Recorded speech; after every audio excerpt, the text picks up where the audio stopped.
And it's Ronnie O'Sullivan, the 7 times champion, who gets the first frame underway. It just doesn't get any better than this, Stephen. Yeah, it's funny. I was just thinking to myself when Ronnie went to the table to break off, you're missing 2,000 people shouting, "Go on, Ronnie," aren't you, when he comes to the table? Because if this match was in the traditional venue of Alexandra Palace, the place would have been jumping tonight for this. This should be proper snooker tonight.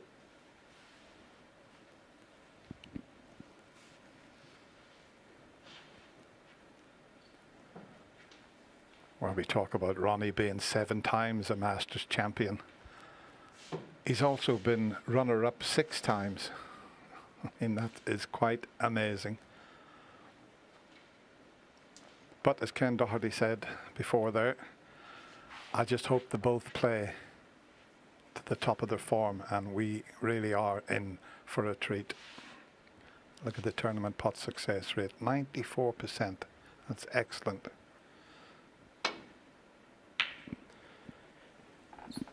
Well, that shot was a bit of a sign of respect for John Higgins straight away.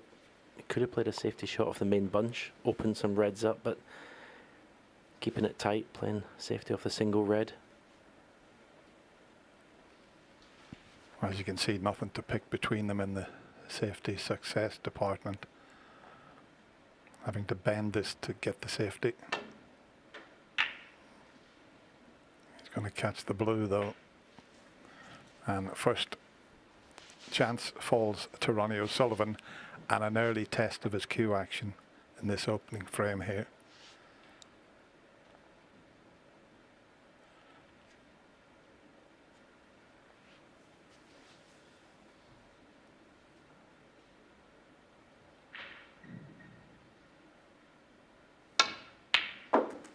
Not a bad way to start an opening frame. Yeah, I thought Ronnie was brilliant against Ding Chunhui. 3-0 down. He looked a little bit edgy at the start of the match, but all credit to Ding. He started the match very sharply, but from then on, well, Ronnie just was brilliant. The best I've seen him play, actually, for maybe since his World Championship win. 8. Just a slight problem here because the blue was knocked off its spot. And he's just looking to see if he can hold for the black off that red into the left corner. It's not a natural angle to get nicely onto the black. He would have wanted to have finished on the black straight so that he could get the one to the left of the black. He would normally have just played for the blue if it had been on its spot.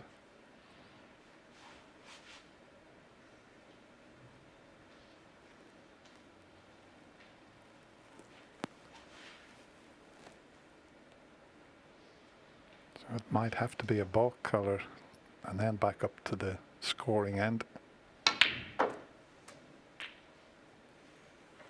9. Now if he can get the blue back on its spot, it would be a help. He's looked at the blue, he's now looking at green or brown, and it's back to the blue.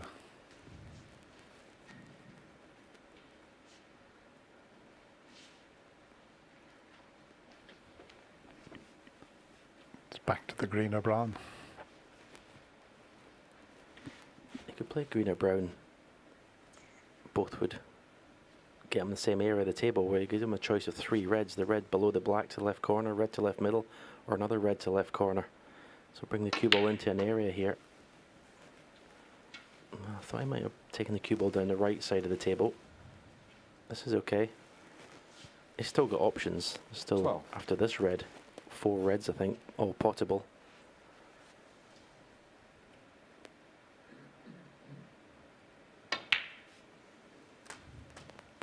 13.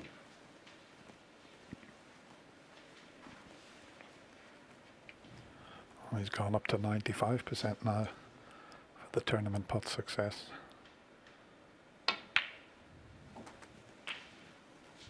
Just a few more reds available, but we know how good he is at opening 20. the bunch of reds up. Doesn't have to do it just yet. I think the one at the 21. back of the bunch might also be available, as well as the one to the right of the 21. little group of reds.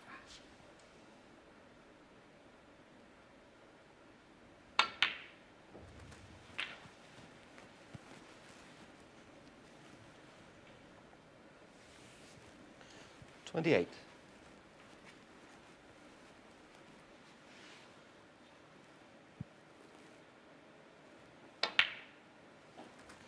$29.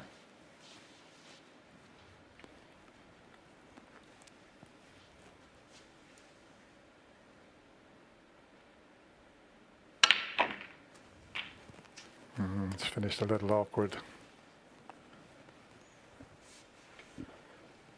Yeah, that was actually 36.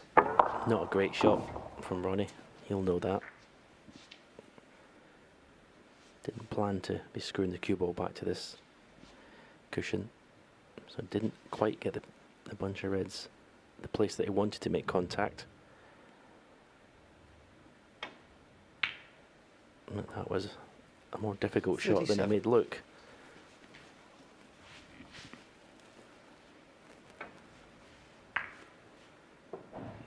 You'd almost rather that shot at a little bit of angle so you could play it firmly off the cushion with the cue ball. It's dead straight. It's tricky. Another good pot required here to keep the break going.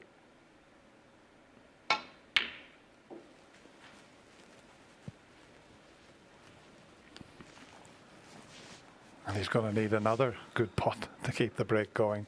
41.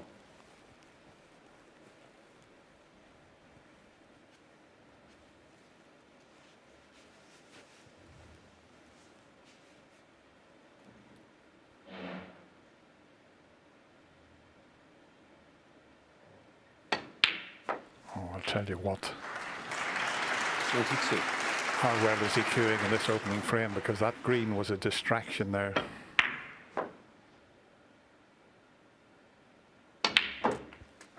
But sometimes when you watch a player pot the balls, they touch the side, everything's going right in the heart of the pocket, Steve. 49. Here's Karen exactly where he left off in his previous match. 50.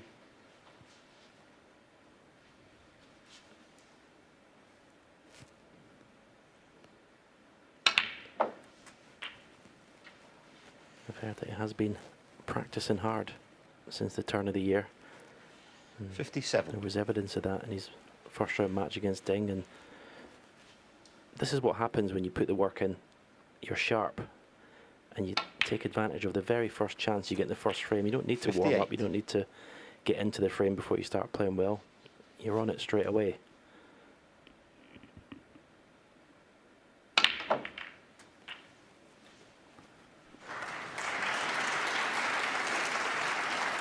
Yeah, it was interesting listening to Ronnie 65. with the Masters and just 16 players. Plenty of time to get on the practice tables. Some of the other tournaments he doesn't bother because it's so busy.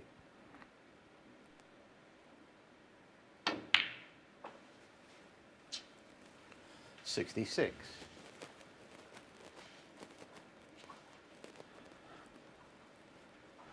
Can't really afford to make any mistakes, can you? There's just the little bit too thick a contact caused the cannon on the blue.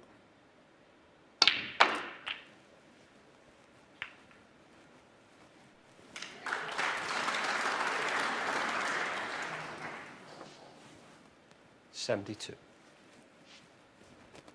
Well, the number of times I've commentated down the years on the greatest players that's ever played the game, it's amazing how they seem to be able to start a match with not only a frame-winning break, the number of times they make a century, and Stephen Hendry was a master at that, off to the quick start. Yeah, if you've been doing hours and hours of practice, solo practice, you can't wait to play a match, 73. and you're kind of like a coiled spring. Just, as soon as you get out there, someone presents you a chance, you just gobble it up.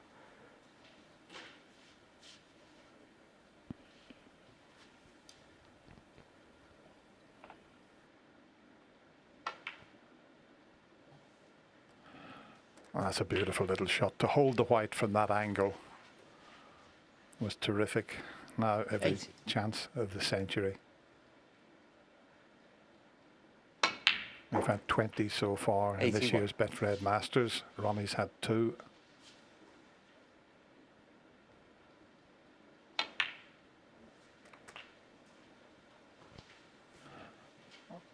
Well, the last frame played on this table, we've seen the young Chinese 88. player Yang Bingtao make 141.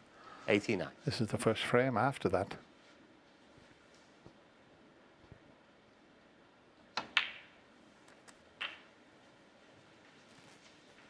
Oh, a little grimace from Ronnie. He's finished 96.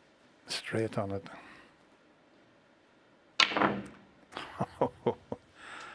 That was going to always be very difficult. Now, 97. can he pull off a cracking pot for the century? He tried to use the angles there to get out to the black. Well, what a shame. Ronnie There was O'Sullivan, no 97 total on the clearance, front.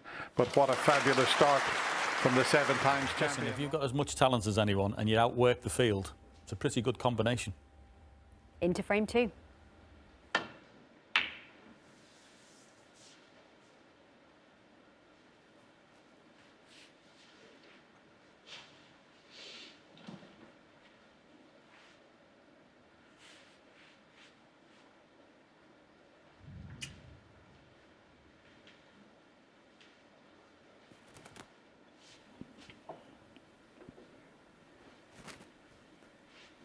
A little bit of a tricky situation that Ronnie's got here.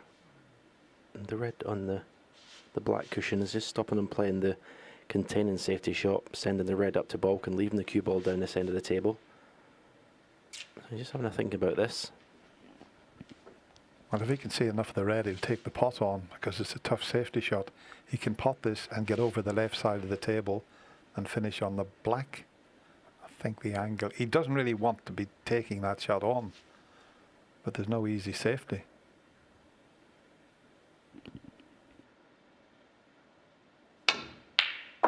Wow. Wow, what a shot that is. He's unlucky though, but what a pot.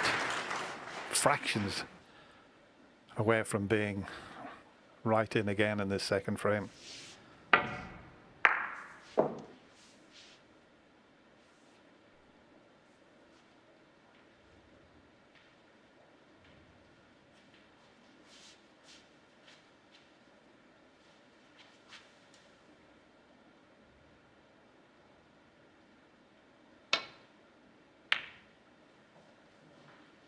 Ronnie O'Sullivan, 1.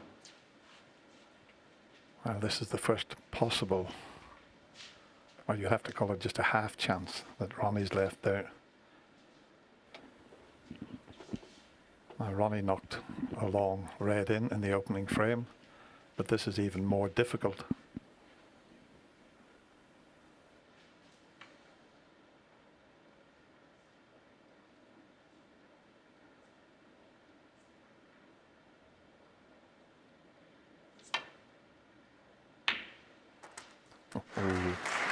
One. Well, that's a little indication that John Higgins' long game's in pretty good shape, because that's a fabulous pot.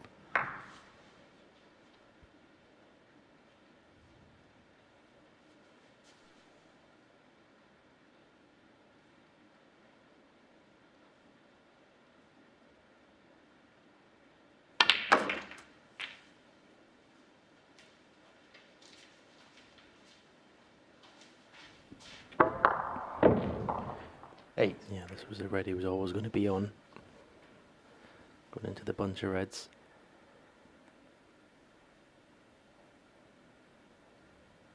It was interesting, that safety shot that Ronnie played, because I have a feeling he might have deliberately left John that red just as a tester. Because it's very, very unusual for Ronnie to play such a slack safety shot. But excellent pot from John Higgins, and confident as well.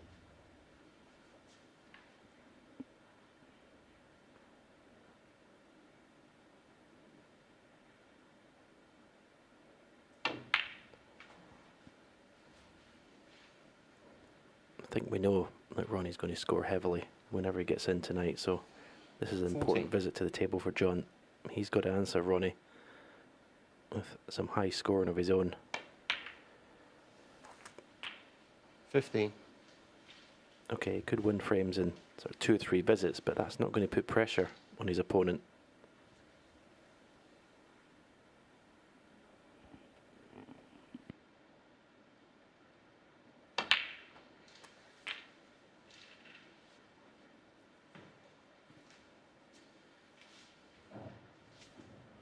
$22.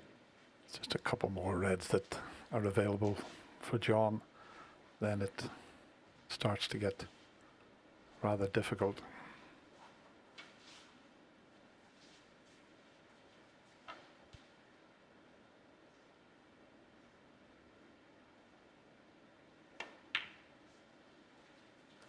$23. And immediately leaving a good angle on the black, so key shot coming up here.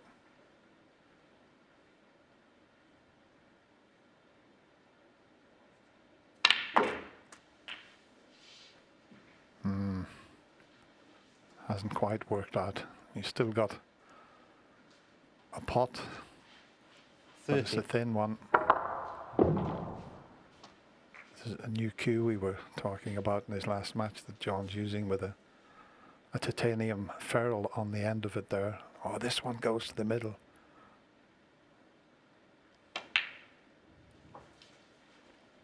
$31.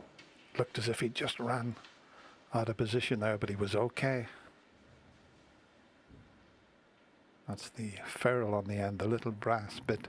It is made of titanium.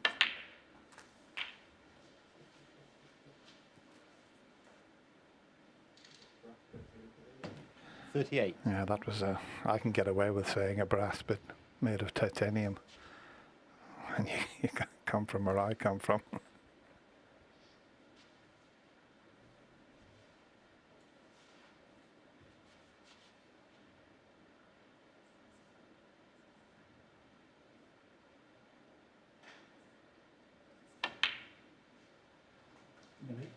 Sure.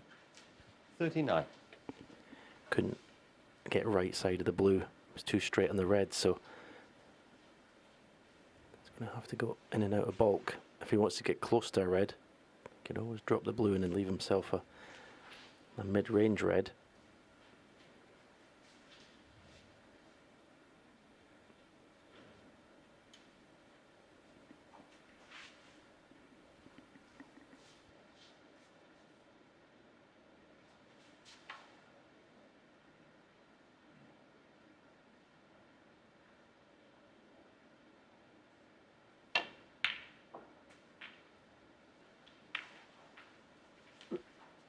Oh, what a shame. The cannon on the green has spoiled things. There's still a possible 41. pot, but it's a very difficult one. He'd be playing it as a shot to nothing. The one just to the right, to the budget we show you. It looked as if he was going to slip around the back of the green and be perfect on the red next to the blue. But he can still cut one in here, but it's very difficult. He'll play it as a shot to nothing.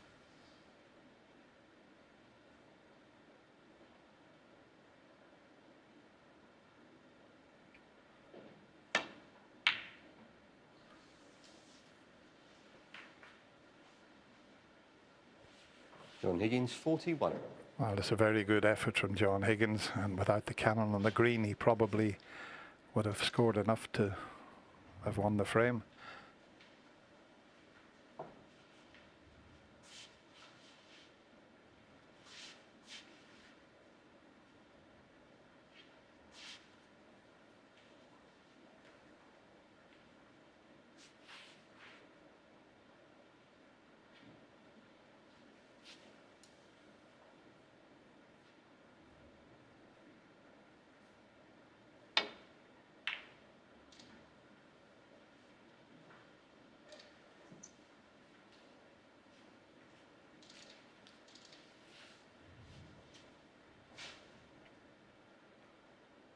As John Higgins is faced with another difficult pot into the right corner. There's a terrific opening long pot to the opposite corner. Can he pull another one off here?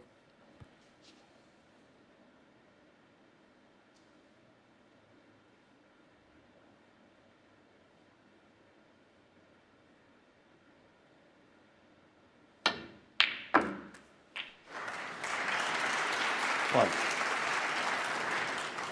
Well, that's just majestic.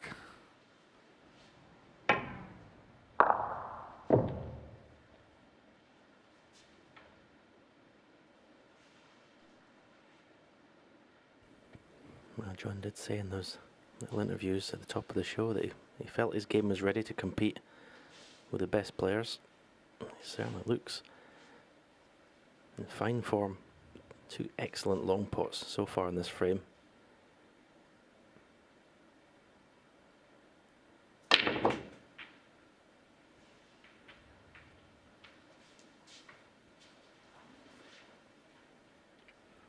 Tell you what, he was almost straight on this green, and with the power, 4. look at the angle he created.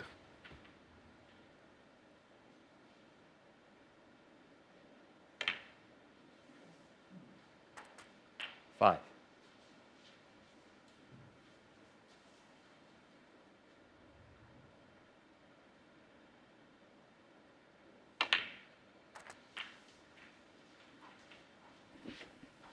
Well, we wanted both players to play to their potential, Dennis. This could be a classic if it continues like this. 12.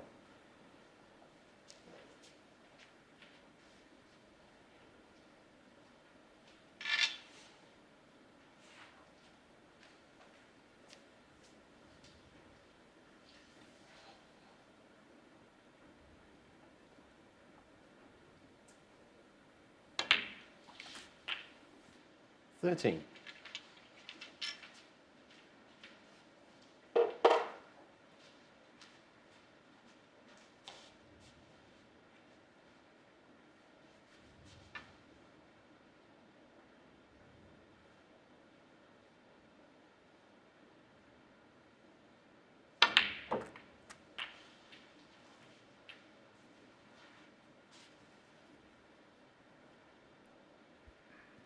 $20. Just the one more red needed.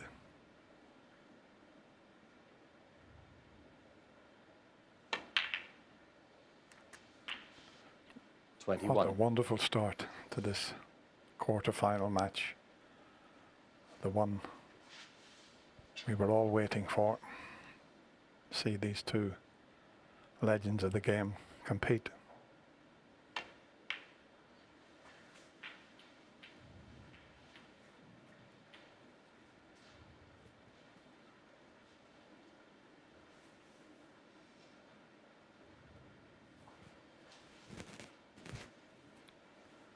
Finished rather awkward. So he'd like to make sure of this red, just to keep Ronnie from coming back to the table. 27.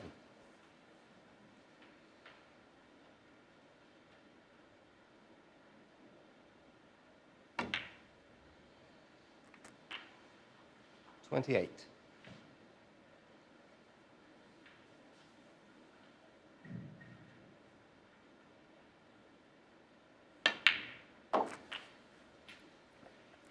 Well, John never scored a point in the opening frame, and the way things are going here, Ronnie's only going to score 1 point.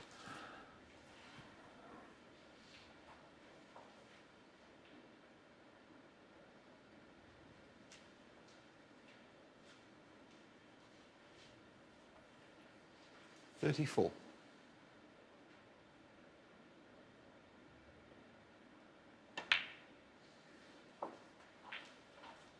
35.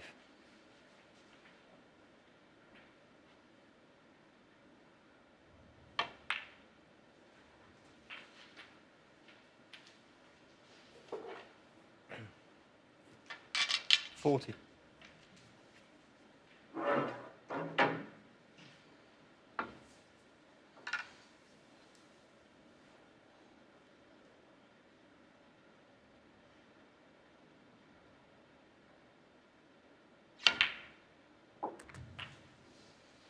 41.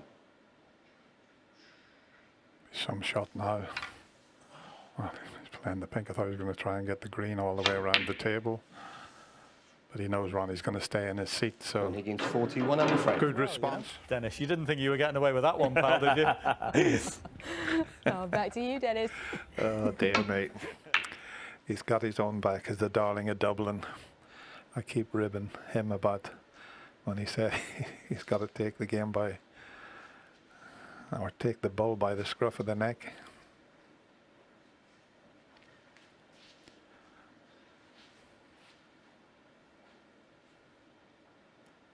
But it's just a pleasure to sit here and watch these two players. It really is.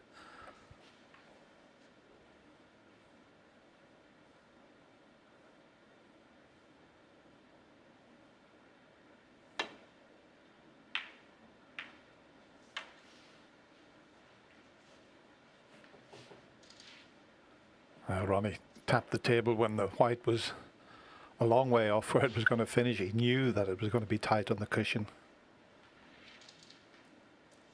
Look at that pot success rate. Okay, we're in frame 3, but that's exceptional. And they haven't missed a long pot yet. A couple of crackers from both of them.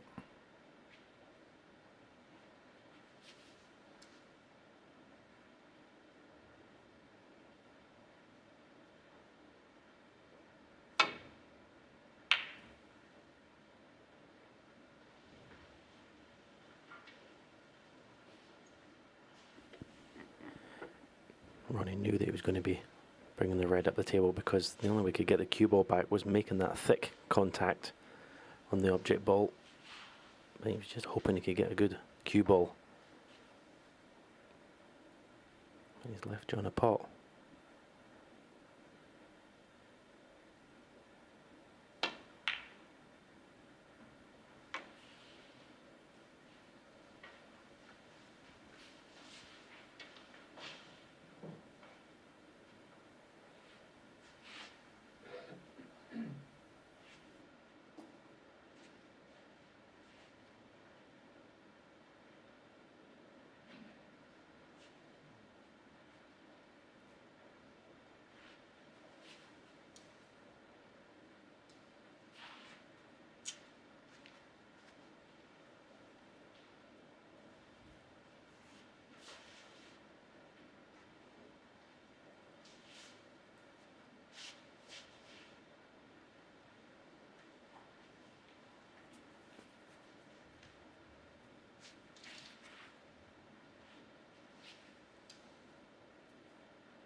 Similar situation.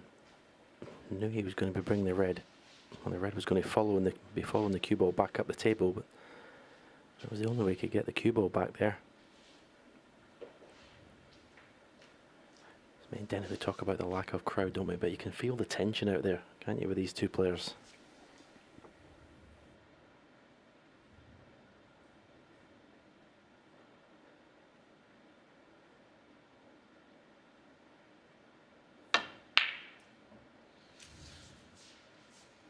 That's one long pot that's got away, but he's left it fairly safe.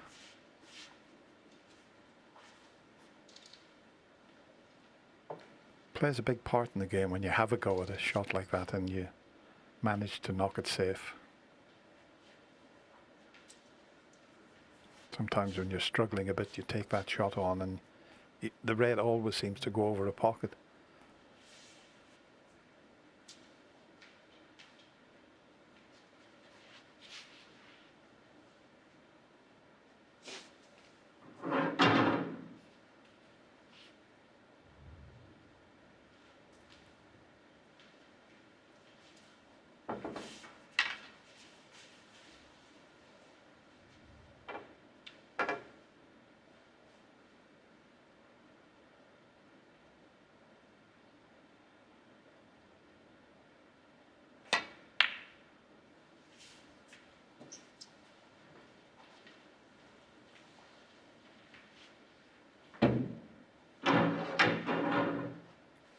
We've seen both players so far with their break building. Now we're watching a very clever tactical battle. Who's going to win that?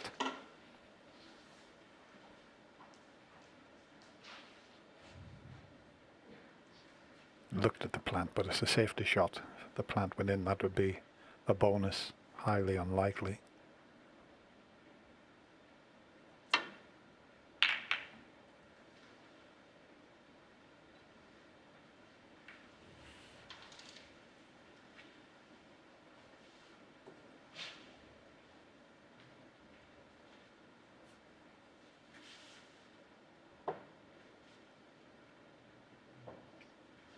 And with that red going close to the corner pocket, it makes things very difficult.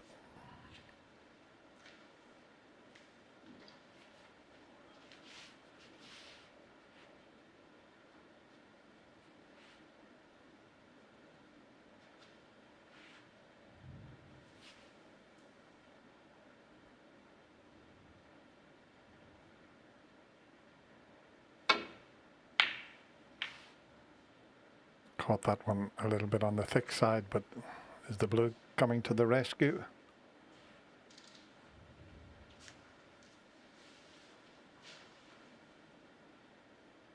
He'll settle for that. I was hoping to get the white right up into the safety area. Caught it a little bit on the thick side.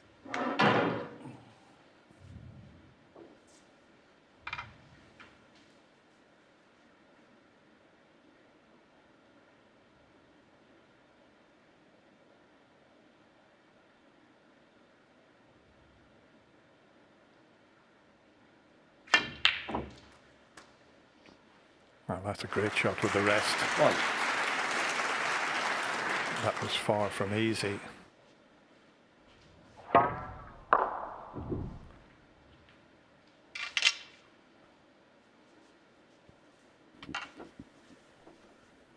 There's actually a little bit of pressure on this one. Easier pot than the previous red. But look what he's leaving, should he miss.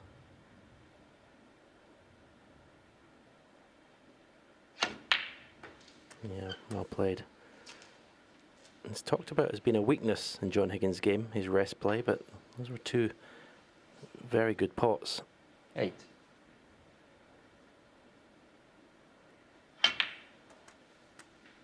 Nine.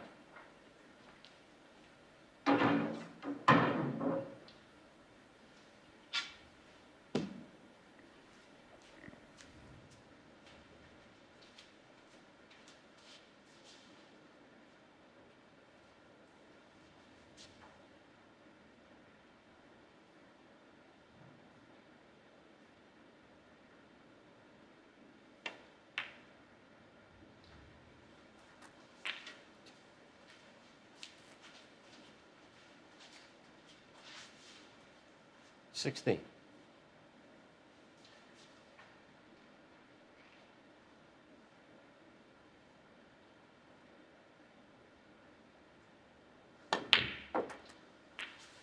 $17.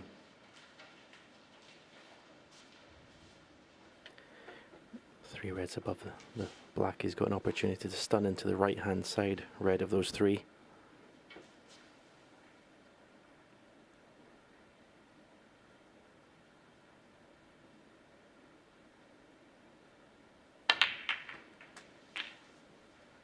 Nicely played.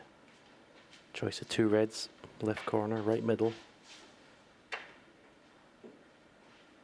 24.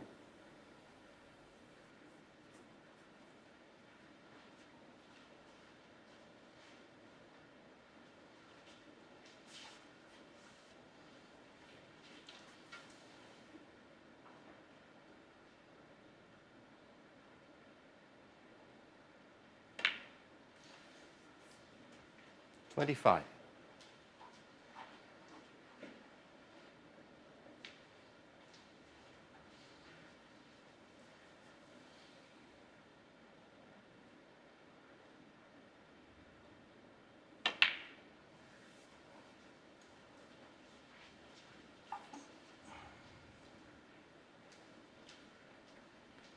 The highest available spot this time is the brown.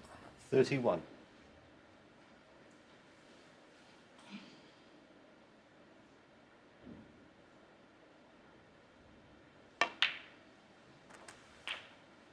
$32. Again, a cannon. He wants to miss the two reds that are together because those are the two reds he wants to be on to left corner. So a cannon into the bunch of four.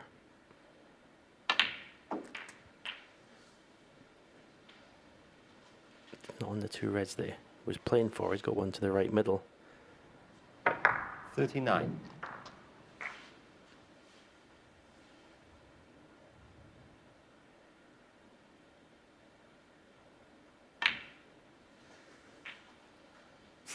Definitely see we're seeing two of the best break builders the game's ever seen tonight in this quarter-final.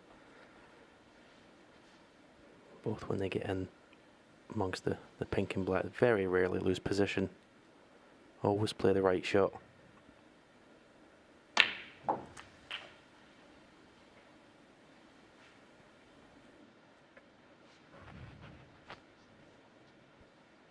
$47.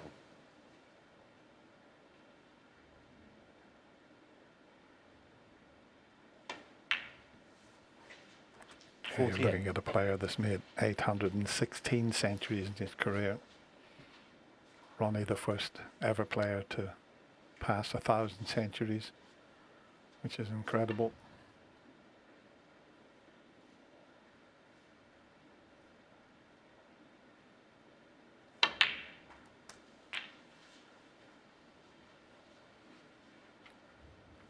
So once again, it's 55. looking as if just the one mistake is going to cost the frame. 56. Just caught a safety shot a little bit on the thick side, Ronnie. Left the white near the blue. John could only see one red. It was a good opening pot with the rest.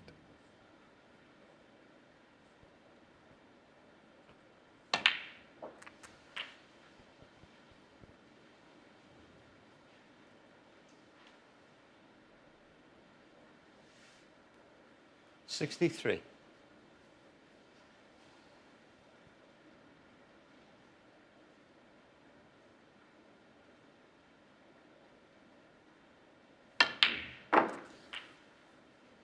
$64.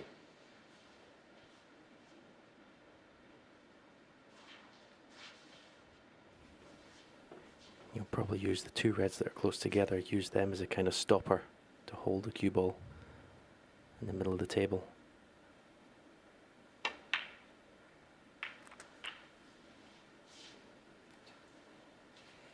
But this has been a wonderful start to this match. 71.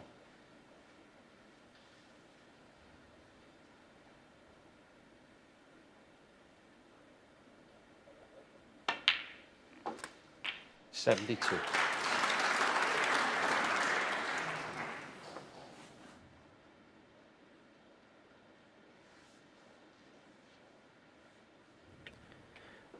The way Ronnie started in the first frame would have certainly sent a warning to a lot of players and might have affected their focus or their game, but it only 79. seems to have served to spur John on even more.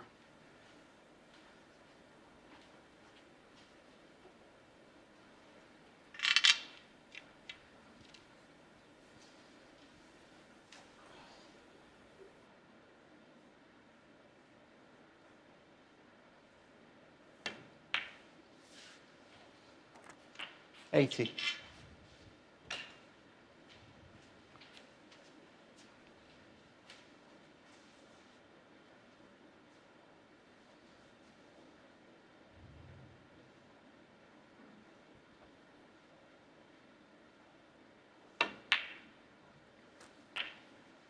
And he's played for the tricky red along the cushion here. 87.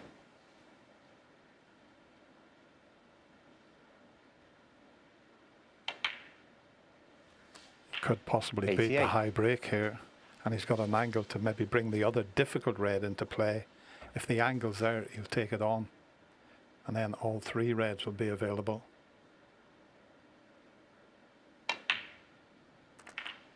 And he has brought it into play. It's perfect. This could overtake Yan 95. Bingtao, who's had a magnificent 141 break. in the last frame against Stephen Maguire. £15,000 for the high break. 96.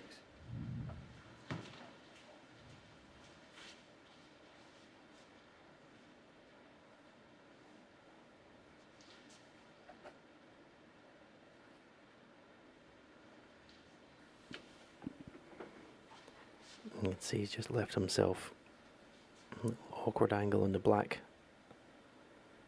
Just a gentle screw back for the red to right middle. Well, that's a wonderful century break from John Higgins, the 21st in this year's 150. Betfred Masters. And it's John's first in this year's Masters.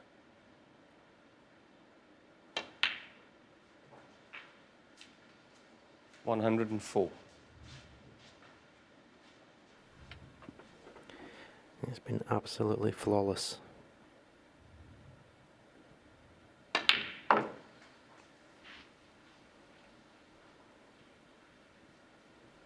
Now does he try and pinch? It's easy to play for the blue, but does he 110. pinch a little smile there, pinch an extra couple of points just to make the target even tougher? Yeah, he is. He's going to play for the black. Make that target as high as possible. And he's perfect. 111.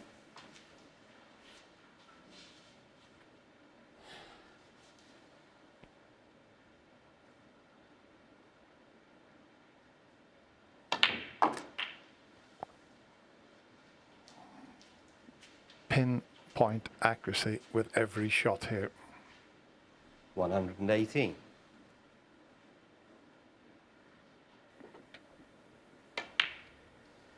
Yeah, the opening two shots with the rest. 120. Basically, the only two difficult pots he's had to go at because his position's been so good.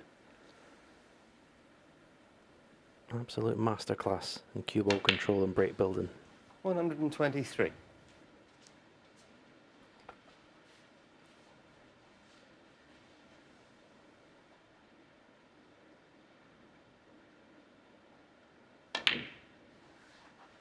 Sometimes when you get two titans 127. playing each other, it's like football. Sometimes it doesn't live up to the expectation, but I'll tell you what, this has been an incredible start. 132.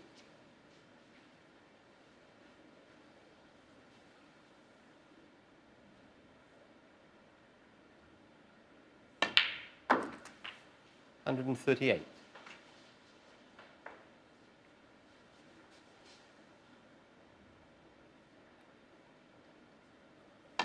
What a Higgins, magnificent 145 in clearance. the frame. No wonder he's called the Wizard of Wishaw. That was in a the game would play the two frames John has just played after being hit by that 97 from Ronnie in the first frame.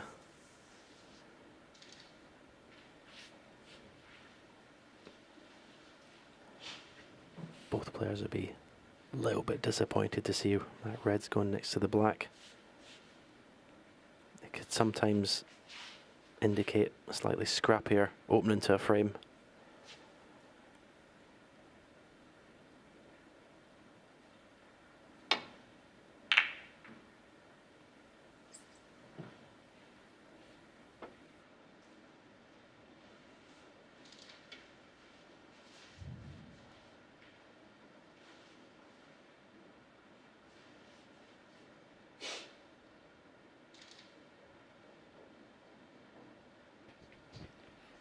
Well, that looks very tight. I mean, if he plays it with a little bit of right-hand side, he might be able to make the potting angle, and he'll get back down through the gap if he gets the side on it. It's a tough shot he's taking. He's had the side on it, and he's potted the red. And he's a little unlucky to hit the blue full ball. Now, we've seen him play two fabulous shots with the rest at the start of the previous frame. But you can see the check side on that to avoid canning into the reds. Can he play another gem of a shot with the rest to get back up to the reds? He can do it from yellow or green. Yellow's a slightly easier pot.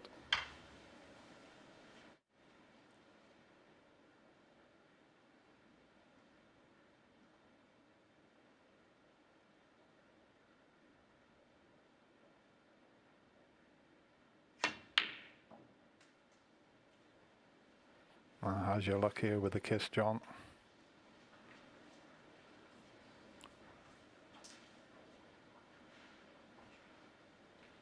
Three. Well, he's still got the rest in his hand. He's looking to see if there's a red will go into the left corner.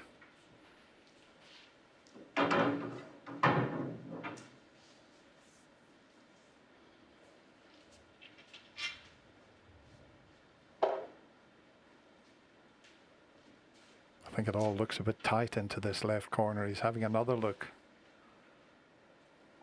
Does one of them pot? Oh, yeah, okay. Just spotted something on the cue ball, but there must be one that'll go into the left corner.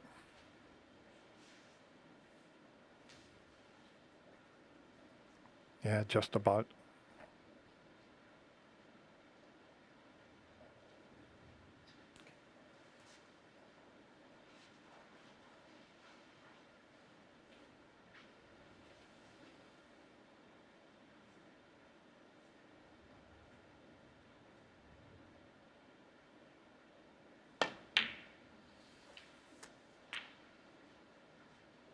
Four. I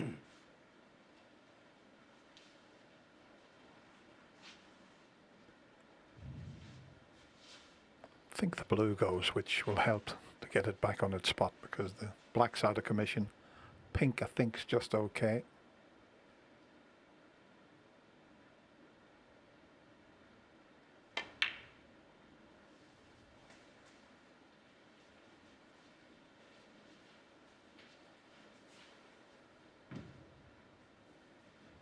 Aye.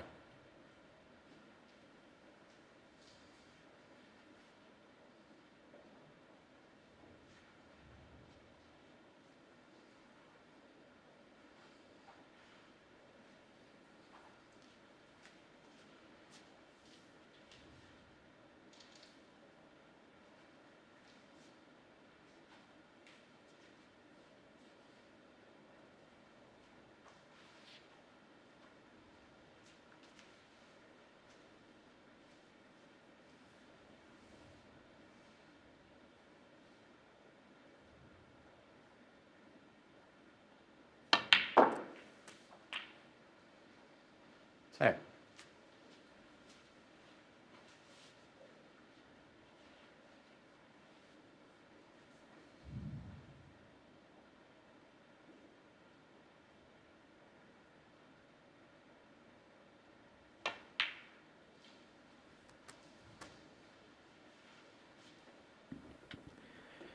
Wow, John Higgins is bang on it tonight, isn't he?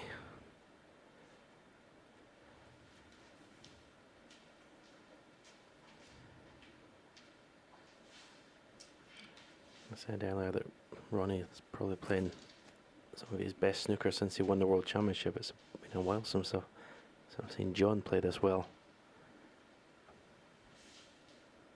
Looks in the zone, doesn't look like missing, does he? Yeah, I mean, Ronnie started off with that 97 break. Since then, 16. he's only scored a point. He hasn't got a shot. He hasn't been at the table. And the mid-session interval coming up after this frame.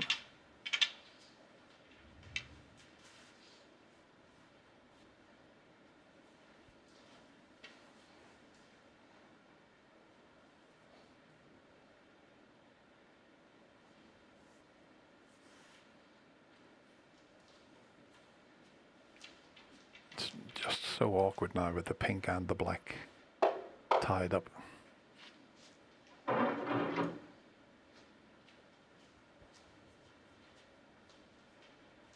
Could do with getting on one of the balk colours and then maybe coming off a side cushion and into the four reds and pink.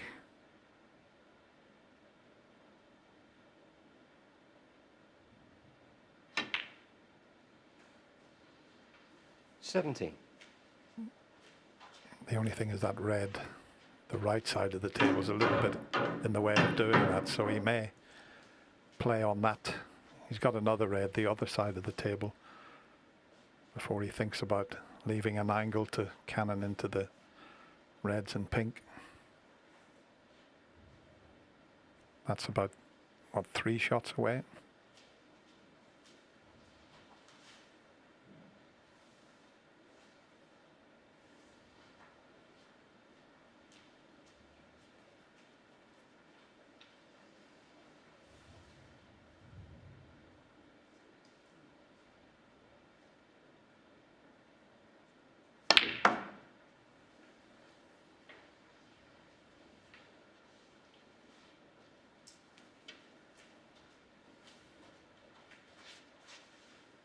21.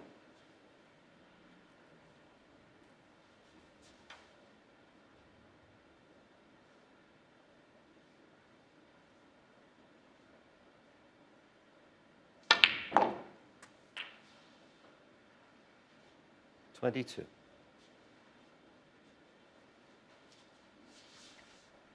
Yeah, it's just got more and more difficult. And now he's the wrong side of the blue. He's got to avoid the yellow and the brown here.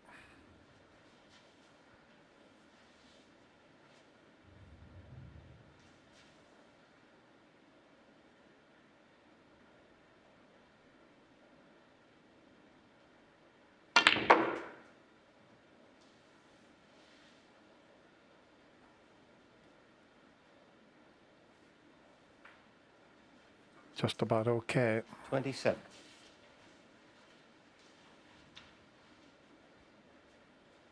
But having to work very hard to keep this break going. Well, that would have been a bonus if he was on that red to right corner, because it's got an angle to flick the red away from the black. But not quite on that one.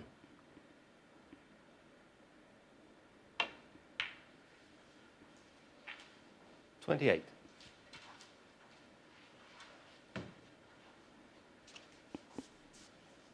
Just looking to see where the reds are going to go. Should he make the cannon? He won't play this with a lot of pace. Doesn't need to. They should open.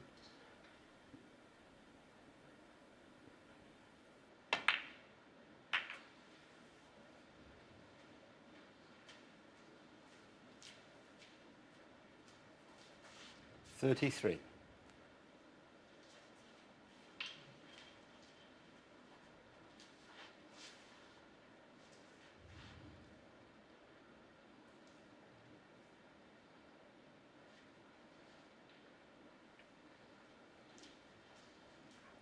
Thank you, Seema. And just before you joined us, John played a lovely little shot.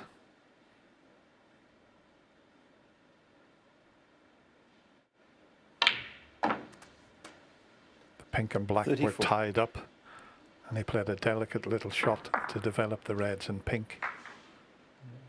Yeah, sure. But he's got himself the wrong side of the blue again. He had to avoid the yellow and brown previously to swing it around the angles. He's got to avoid all three colors this time. You can go between brown and yellow or brown and green, whichever way he goes. He wants to miss cannoning into them.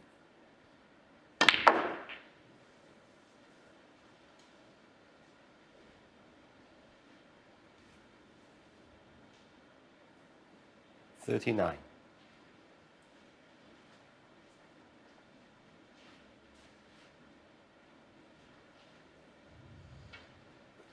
Well, the 1-4-5 in the previous frame was every shot was easy because he had the cue ball in a string. I mean, he's had to work so hard for this. 39 so far.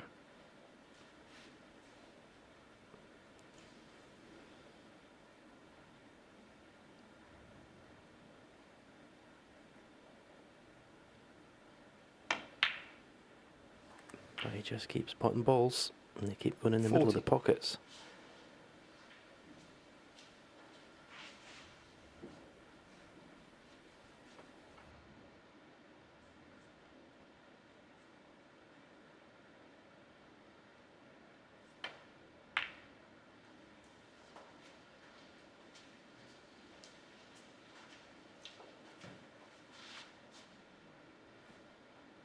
$45.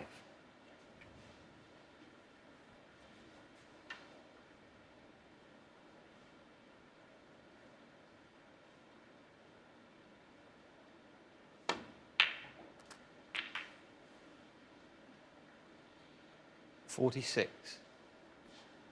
Well, he's avoided the ball colours on a couple of occasions. He's got to do it again.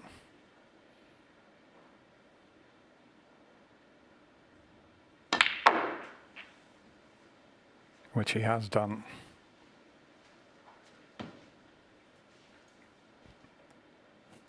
Even if you are the greatest player 51. that's ever picked a snooker cue up, you can't do anything if you're sitting in your seat, because Ronnie has done nothing wrong. He started 52. off with a 97 break. He's only scored 1 point since then, Ronnie. But John has been incredible.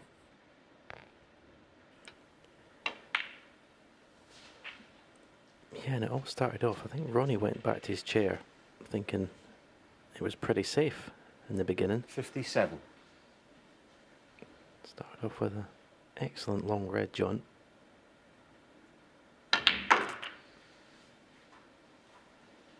$58. I think he's got it, yeah, he's definitely putting right hand side on, because he can't get to the natural potting angle without putting that side. And this has been the result. Incredible break. As I said, the previous one, the 145, was textbook. This has just been refusing to leave the table. 63. Just pure stubbornness. Obviously together with a whole lot of skill. 64. Well, the frame well and truly over. And now a chance to go to the mid-session interval, making another century 70. to follow that 145.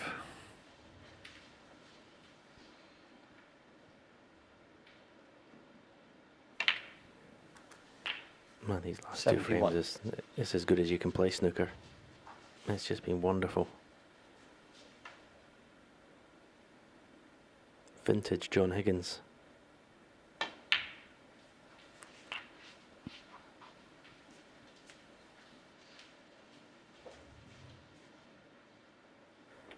And they're not bad, these 77. two, are they, Dennis?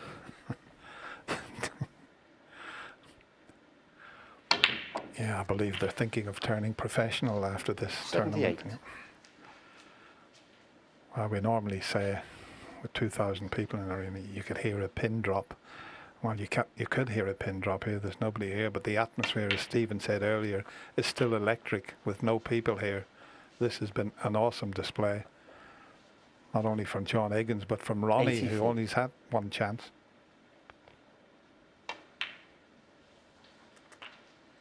$85.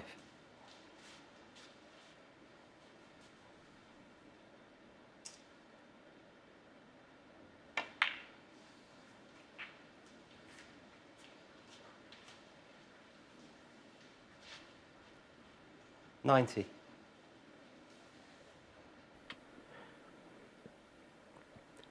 And we'll remind you, Ronnie started off with a 97 92. and looked as sharp as you could possibly look. Next 3 frames, he scored 1 point.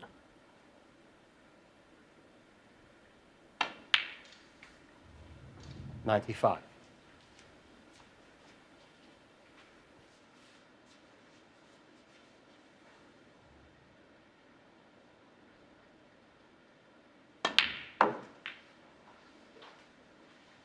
$99.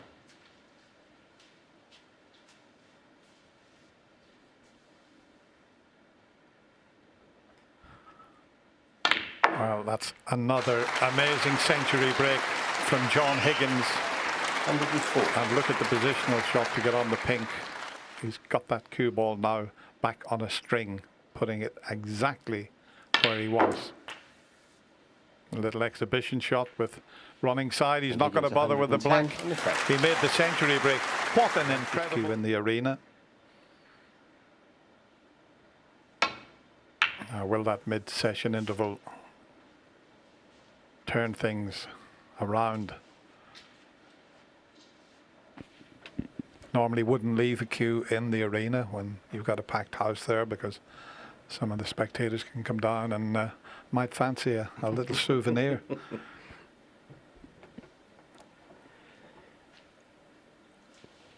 Ronnie O'Sullivan breaking off right-handed there, which is, I can't remember if he did it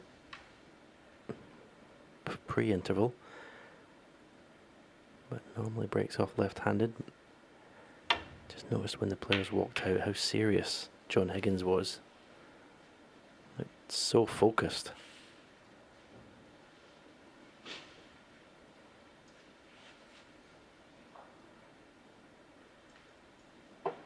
And immediately he's played a very telling safety shot there. Look at that putt success rate from both players.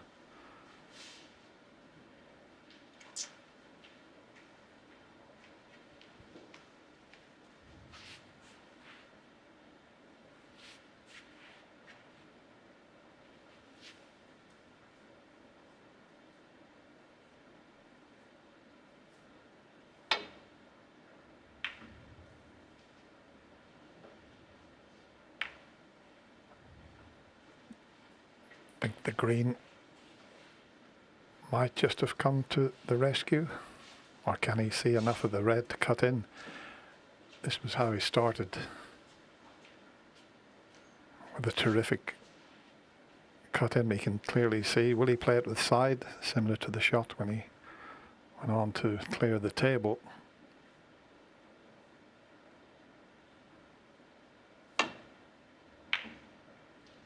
Not this time. So this is the first chance for Ronnie O'Sullivan since that opening frame when he made a 97 break. Yeah, the way John's played, he'd be a little bit disappointed missing that red.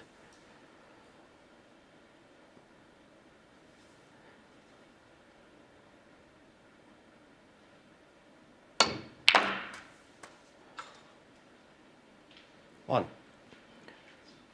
When the interval comes in a match and someone's leading 3-1, we normally say it's the next frame so important for the player that's 3-1 behind, which it is, but it's also, this frame is so important for John Higgins to win, to keep that momentum going that he's got in this match. Ronnie O'Sullivan, 1. Very good shot Ronnie's played. Disappointed not to get the cue ball back up the table from potting the red, but he's got John Higgins snookered here, tapping the table. Yeah, it was one of those awkward shots that Ronnie had. The red was near the pocket and it was so difficult to get back up to the blue spot. If the black had have been on its spot, there wouldn't have been a problem, but it was very awkward, and that was a good second best when he ran out of position. See those two reds, you know, he was looking at the two cushion escape, maybe changing his mind, but doesn't matter which of those reds. We've got the perfect picture there to see whether he can pull this shot off. Two cushions, just glance off them.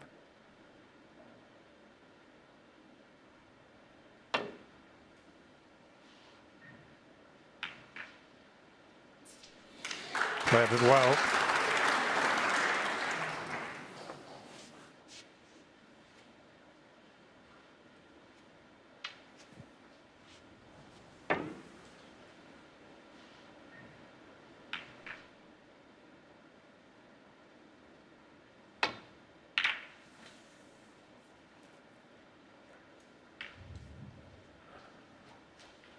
Not the best safety from Ronnie this time, but he hasn't left anything.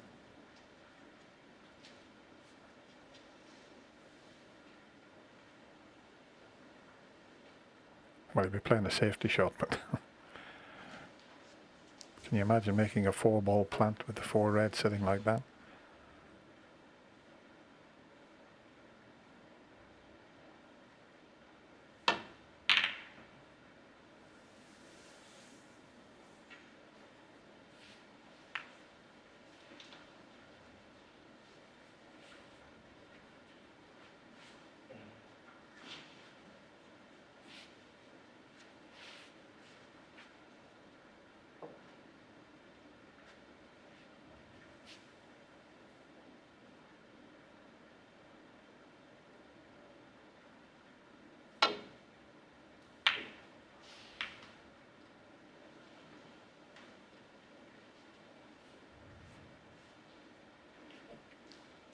Just catching a few of the safety shots on the thickish side.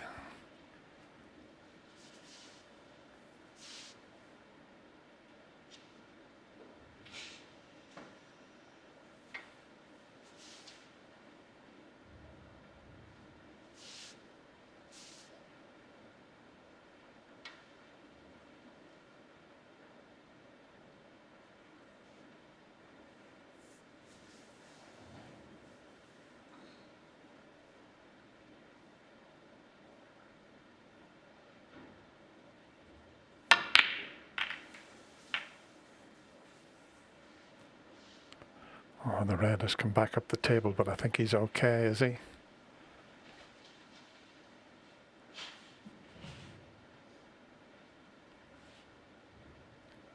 I was thinking for a minute there he was unlucky for the red to come up the table, but brown came to the rescue.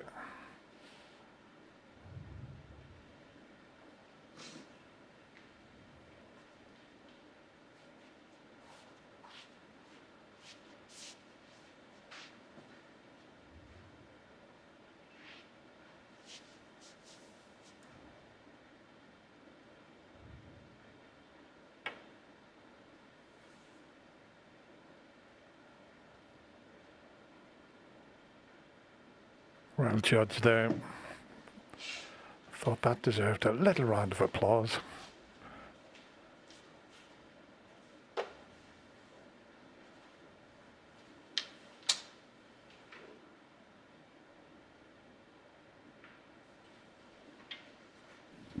There might not be much future in this frame. When Ronnie came to the table, he kind of had a look at John. John was walking in the other direction, but yeah, this time John spotted Ronnie's glance, and they're going to start again because it was a bit of a stalemate, and I think that was an early decision. They were going nowhere with that. But that was interesting, Stephen, the fact that Ronnie left his cue in the arena and he only had scored 1 point. He never had a chance. You thought he might have gone to the practice table? I don't think it's something Ronnie does. I don't think, as long as I've been involved in the game, and I've never ever seen Ronnie go to the practice table actually at intervals. I think he likes just to go to his dressing room or just go somewhere and chill out.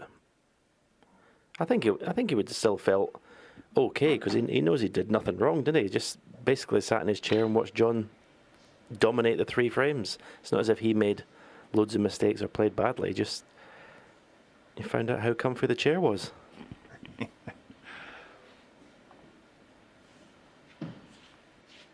It'd be interesting to see which hand he breaks off with. It's normally his left hand, but as you spotted, Stephen, in the previous break-off, yeah, it's a right-handed break-off shot.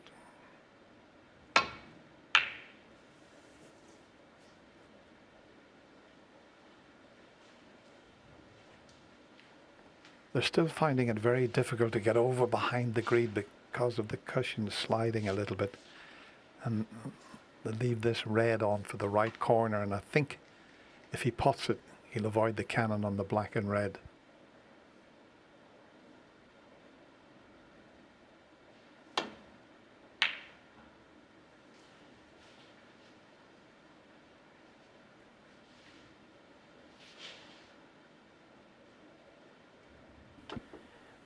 Well, we usually say when you're playing well, you do get the run of the balls, and there's no disguising John's playing brilliantly tonight, so that's a couple of times. The previous frame, he left the red over the right middle and covered it with the brown. This time that shot wasn't played.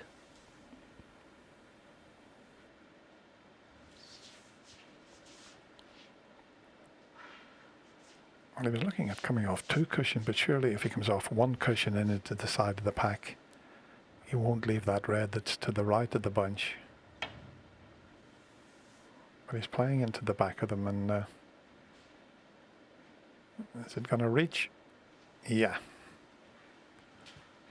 Well played. Touching ball. That's a little help there for John. It's touching, so he can just play away from that red.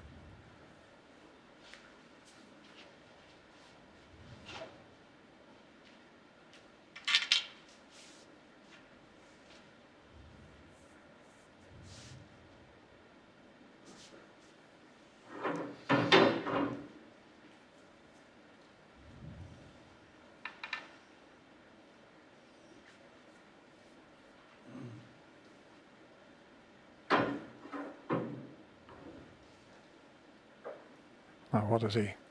Yeah, he's getting the swan neck spider. That gives you a little more reach.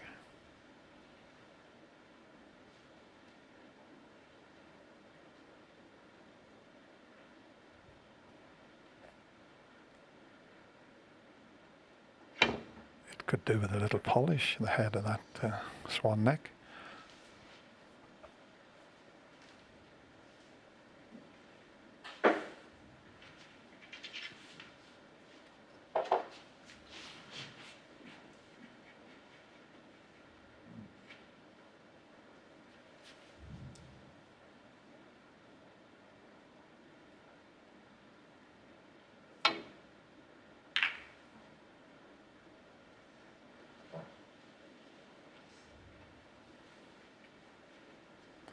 Excellent.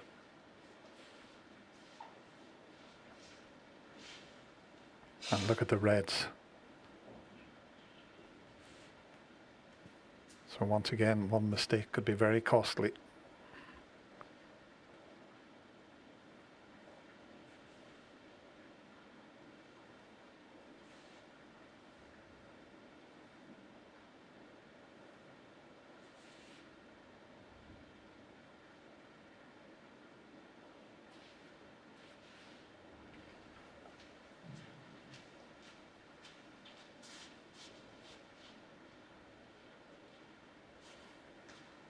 There is a very thin snick that would get him back down the table, but he would leave the red near the corner. That's why he's playing onto it.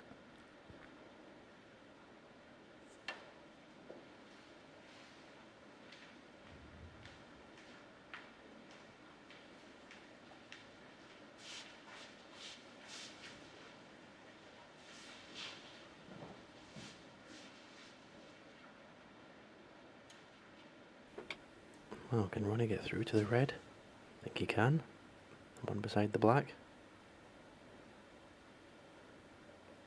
Yeah. 1. Nice pot. And consider it's probably about an hour since he potted a ball.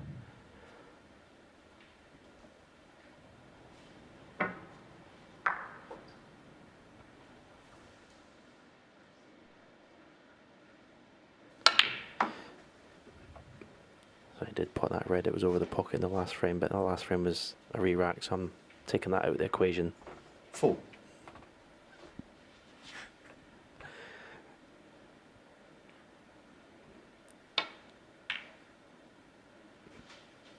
Fine.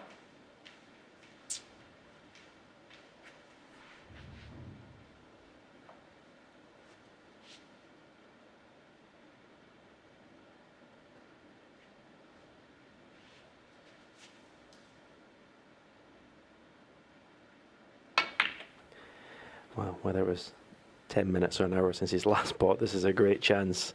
It's certainly his first time in amongst 10. the balls to score for a long time in this match. And it's an important visit to the table. It's not often you say that about Ronnie O'Sullivan, that he needs to get a scoring visit to get back into this match. 11.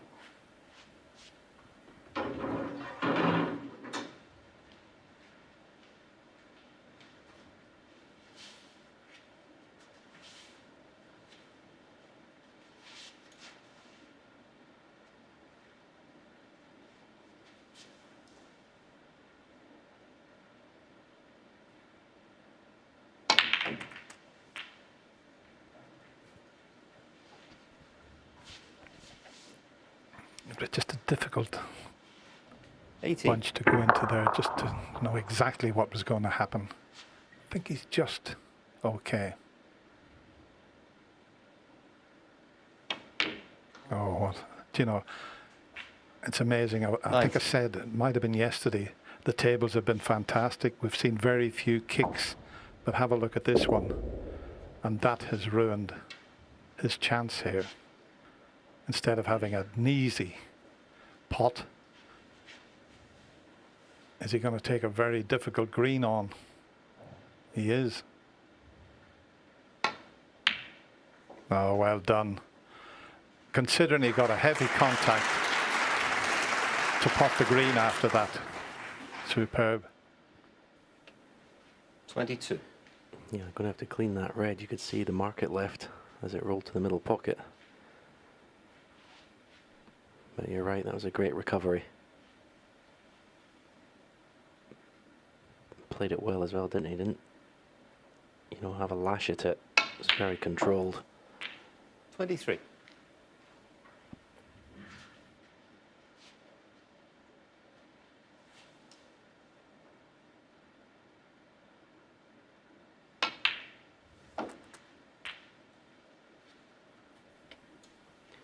And watch the red after the cue ball makes contact.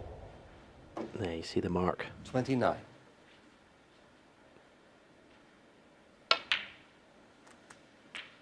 $30.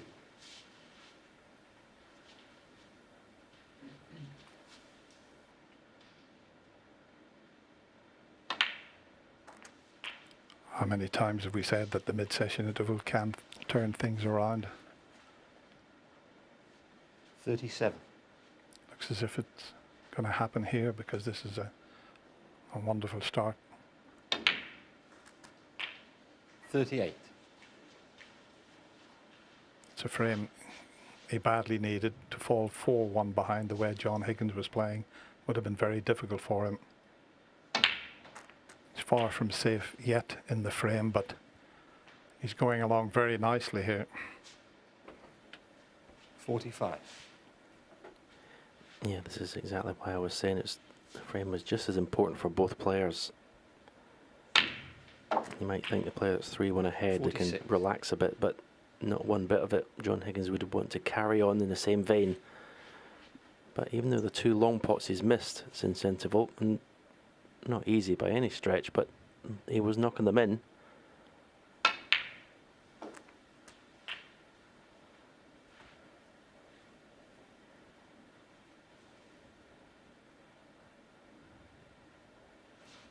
$52.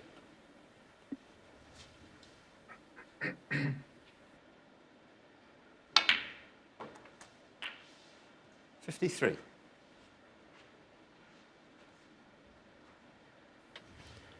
Perfectly on the blue.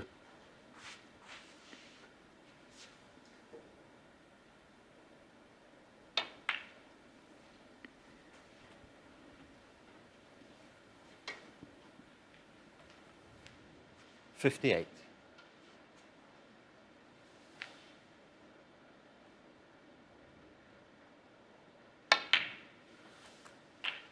$59.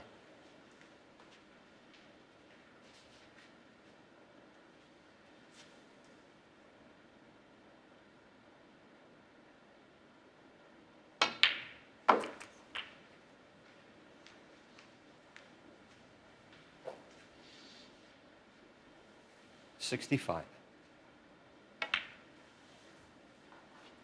66.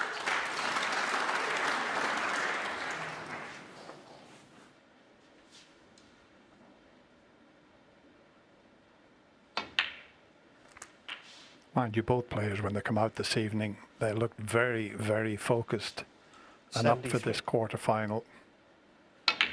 And this could be one of the all-time 74. great matches at the Masters. It really could, the way they're both playing here.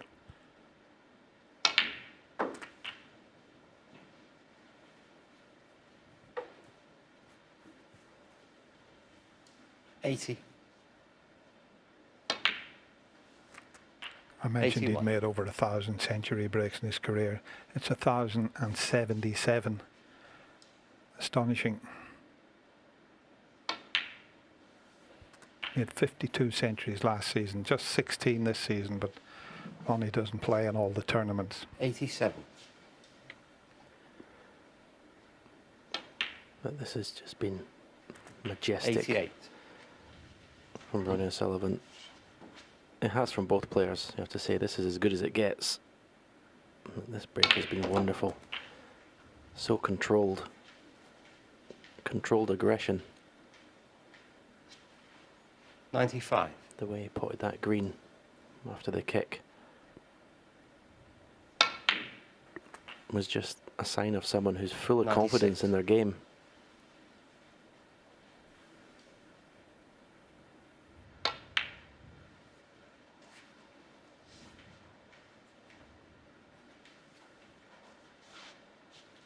$98. That's 3 centuries in a row.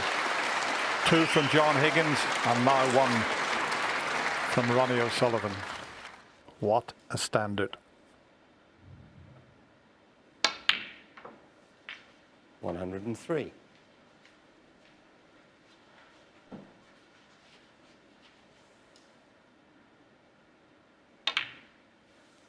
107.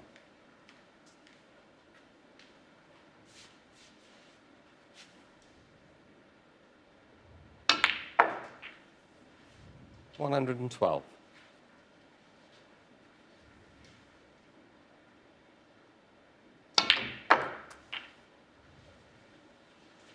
118.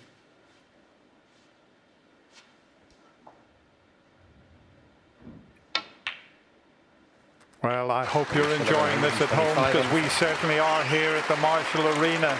That is a majestic century break from Ronnie O'Sullivan. And now... Frame 6, John Higgins to break.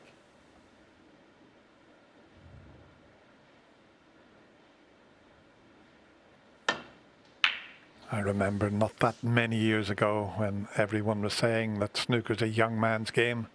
You've got to be in your early mid-20s to win ranking titles. And here's two 45-year-olds producing this magic that we're watching this evening.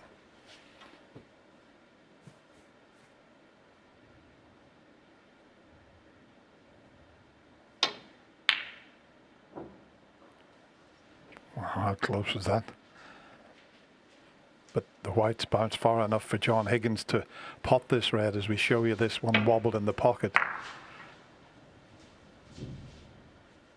But if the first shot works out here, Ronnie might be sitting down for a while.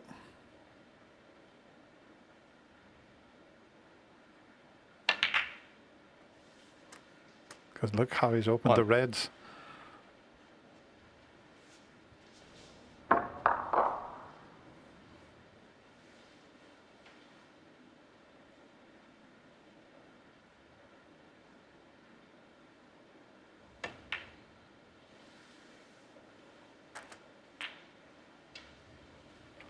It has to be said, Stephen, this table's playing wonderfully well. They've had a new cloth put on it for the semi-finals, and 8.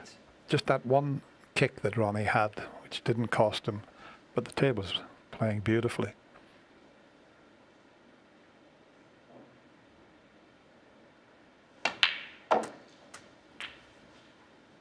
Nine.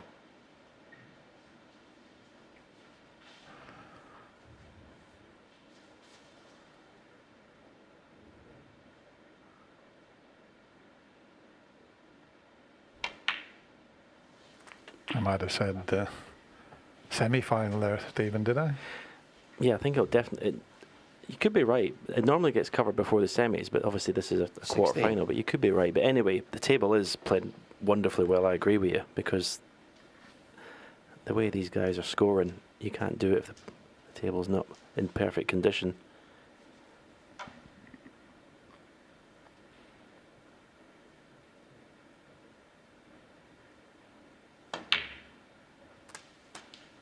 $17.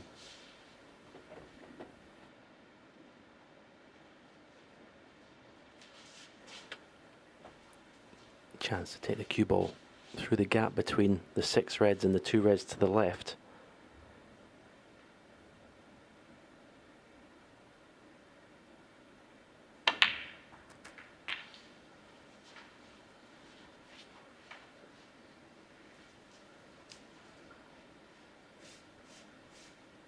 $24.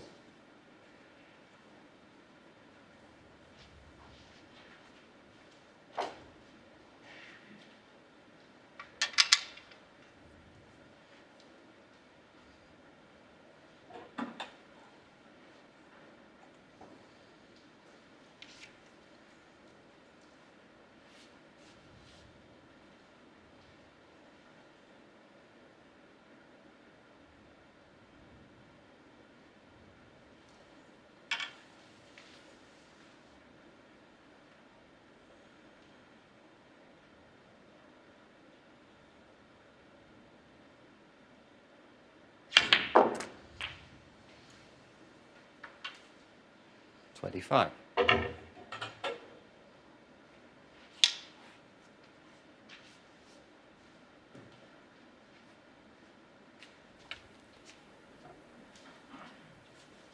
Could have played for the black off that red, but obviously felt there wasn't going to have a nice angle in the black, so decided to screw up for the blue. A little bit short, so in and out of bulk. Avoid the bulk colours, of course.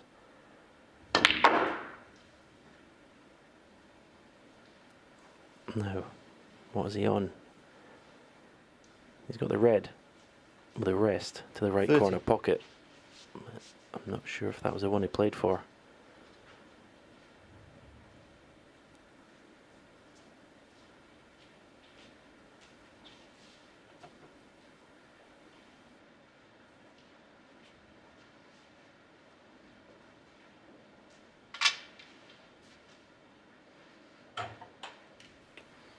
Seven out of 7 so far, using the rest tonight.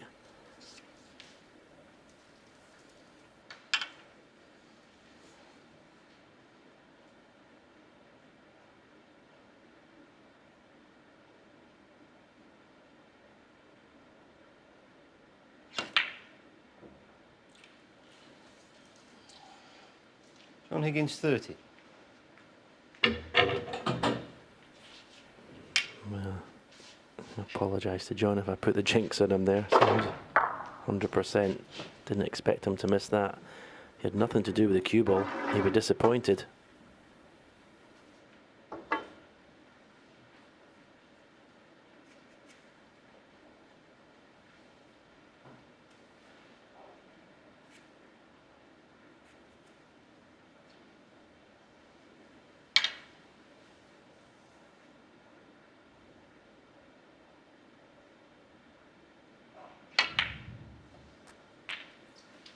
One.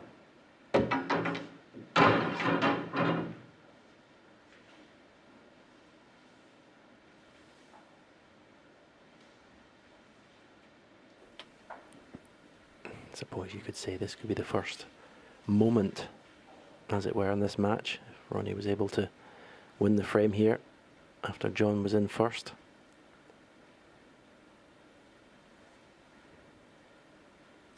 Each frame so far has been dominated by one player.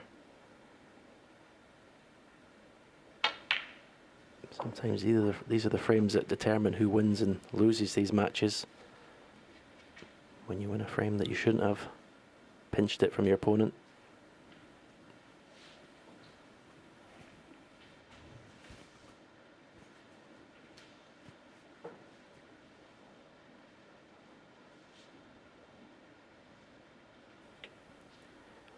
Not sure if there's a gap for Ronnie to 7. play this red to left corner and stun through for the black to the same pocket.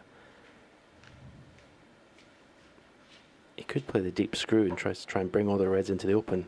See the cue ball back up the table. Oh, I found a gap. 8. Lovely.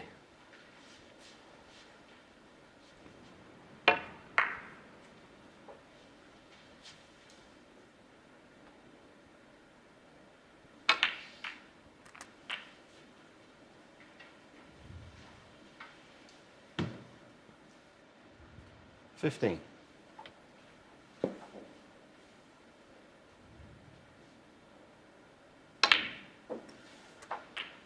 $16. A little bit short with the cue ball. Very unlike Ronnie O'Sullivan. Gonna have to leave this red a bit further away than he would have liked.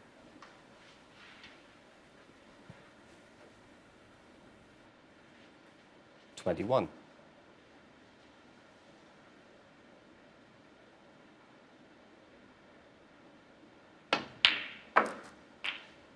$22.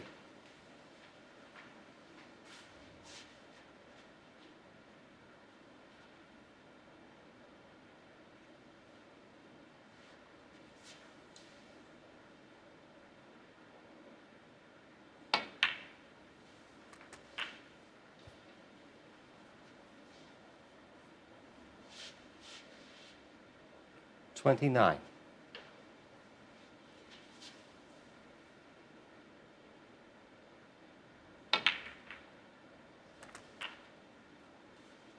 $30.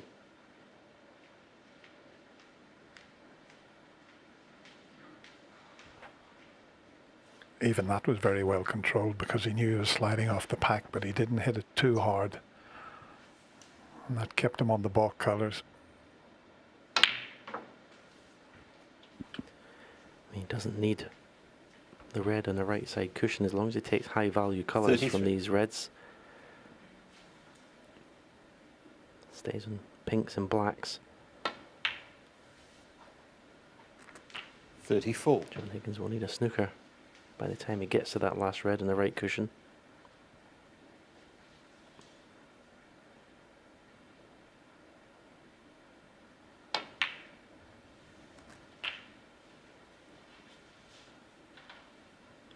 Again, he may play a similar shot.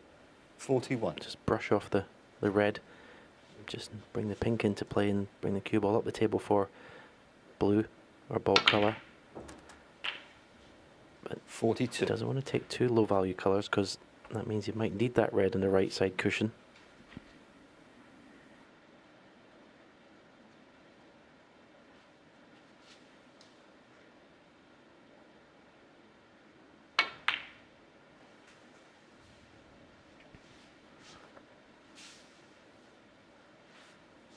$47. You don't have a running total on the scoreboard. You've got to work it out yourself. 48. Just had a quick glance at the scoreboard on the way around there.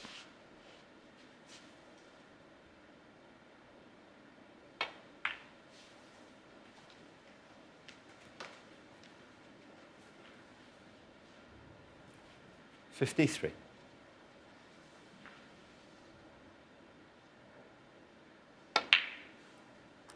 54.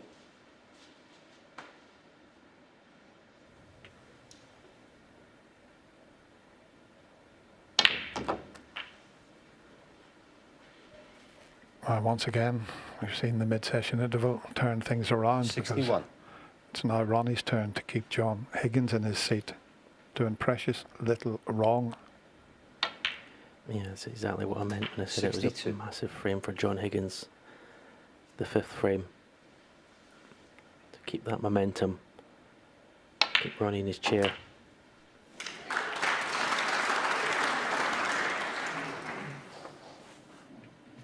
$68.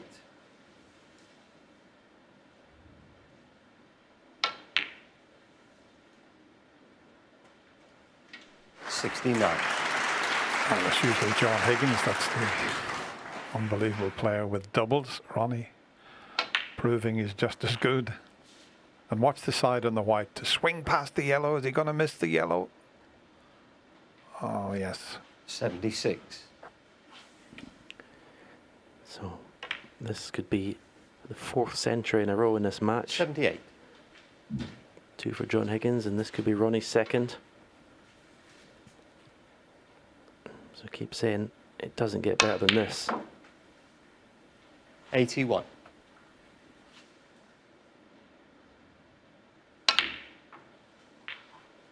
85.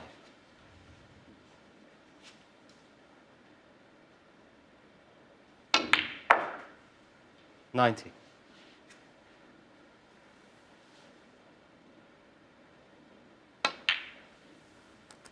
96.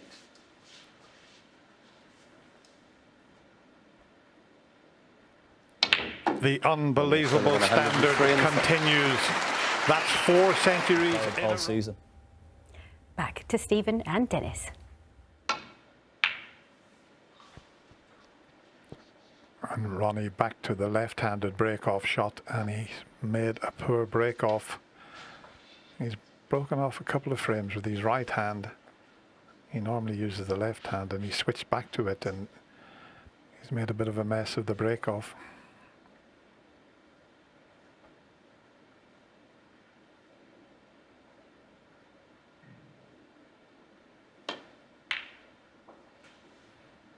I thought we had some sort of record there with 4 centuries in a row, but apparently back in 2009, Neil Robertson, Stephen Maguire had 5 centuries in a row between them. Incredible.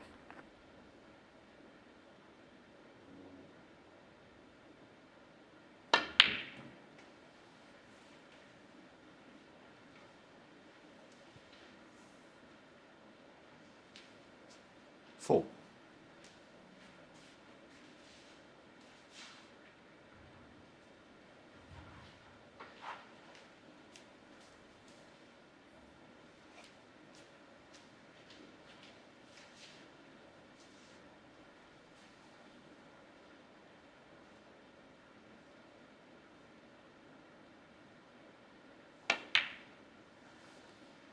Five.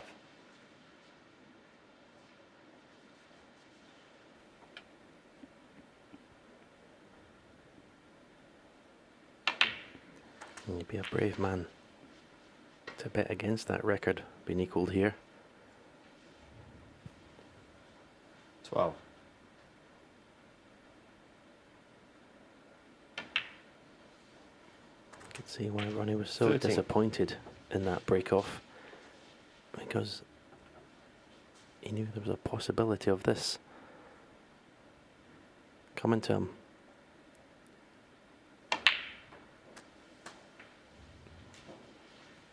This is a match where mistakes are getting punished severely. 20.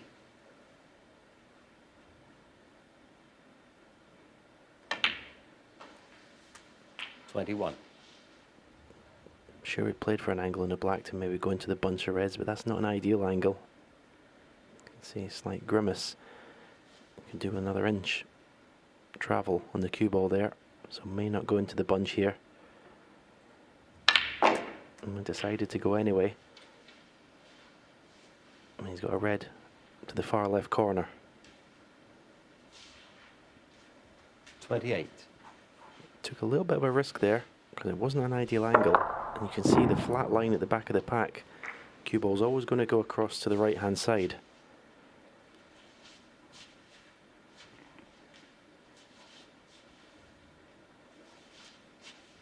In fact, he's going to take this red to left middle.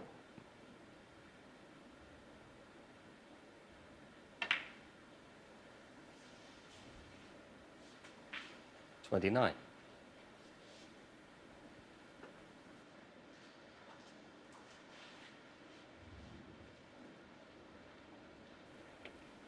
It's quite interesting when you watch John address the cue ball. It's quite different to most of the players on the tour. His tip is quite a distance from the cue ball. The only other player I can remember doing that is the late great Paul Hunter. He was a similar addresser of the cue ball. You see it's well away when we get a chance to see Ronnie. Ronnie's tip goes very, very close to the cue ball, as indeed does the majority of the tour.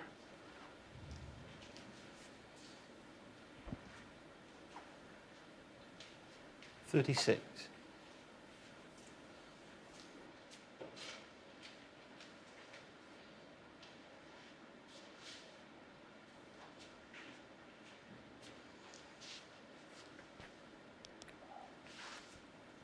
Not just as straightforward now.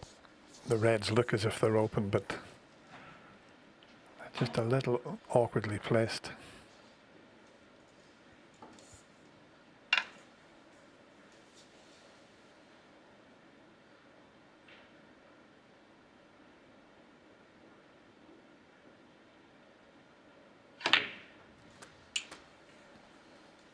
$37.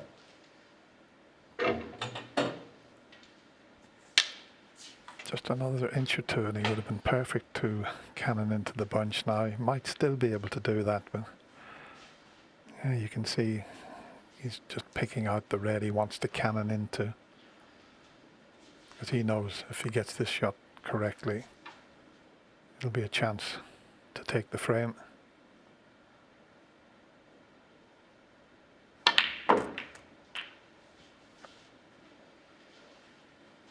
And that's ran a bit too far, that one. I don't know if there's a plant on. Don't think so. 44. No plant. And that red that went near the middle is just carried on a little bit further than he would have liked. So all he can do is drop this in.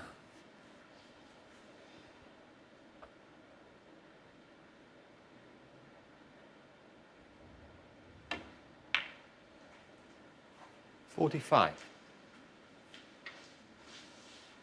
So now needs a good positional shot and has to avoid the bulk colours.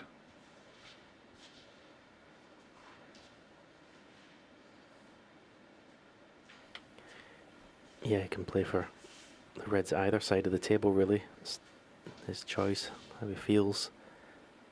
I think the one to the left of the table would be the one I'd be trying to get on.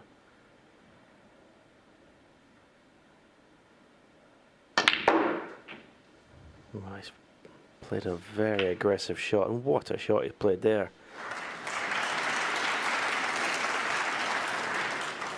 50. In between yellow and brown, lots of left-hand side.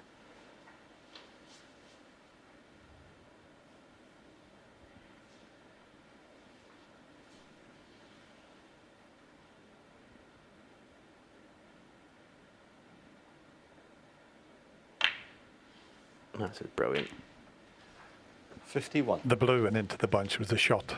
I mean, there's been some brilliant shots all evening, but this was the best of the bunch. To pull that off there was superb.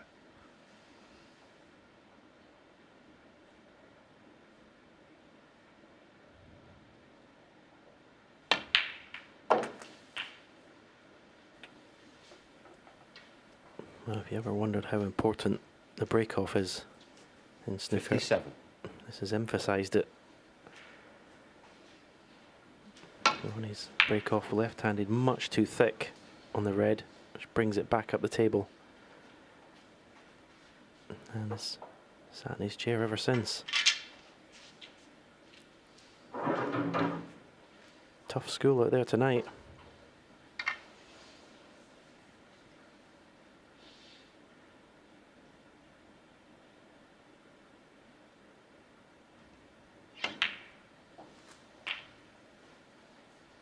$58.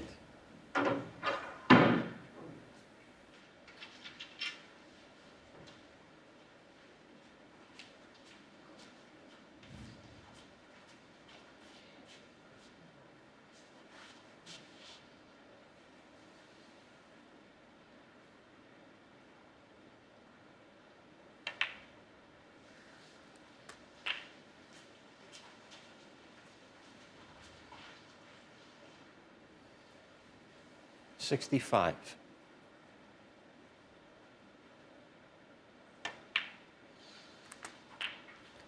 $66. This is typical John Higgins, though. He was kept in his seat for 2 frames.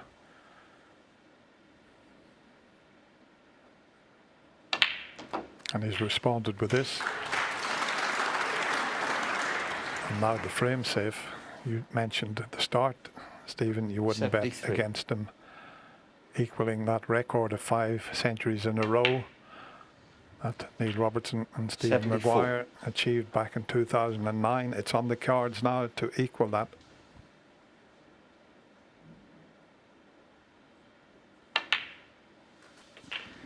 Yeah, it's one of them matches where even John's sat out for 2 frames, he doesn't feel bad 81. because he's really not done anything wrong. It's when you make bad mistakes and play bad shots, that's when it 82.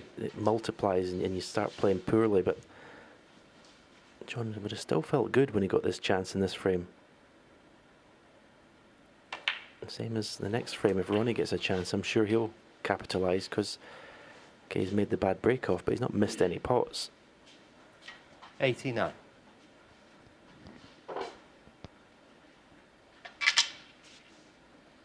Is he going to be able to negotiate those 2 awkward reds over the right side of the table?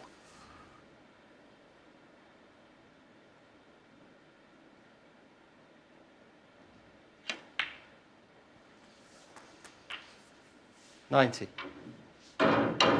He needs at least one of them and a colour to equal that record of 5 centuries in a row.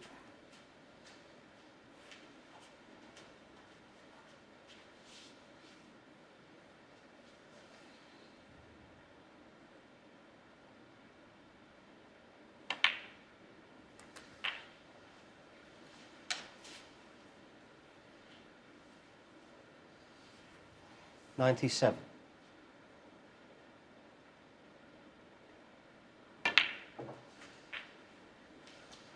$98. Wow, absolutely amazing. It's an absolute privilege to watch this here this evening. That century break equals that record that stood for so many 103. years. 5 centuries in a row.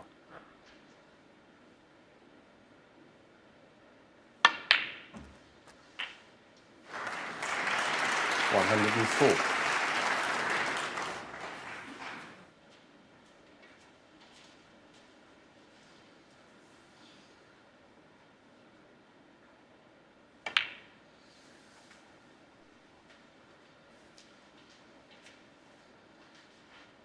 $107.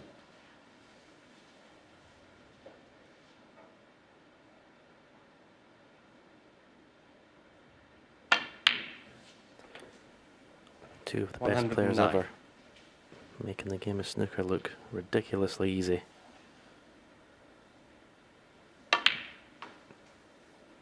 $112.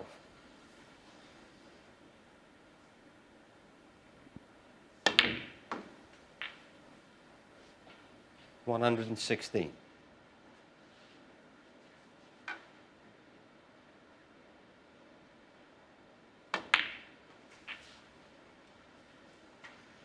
$121.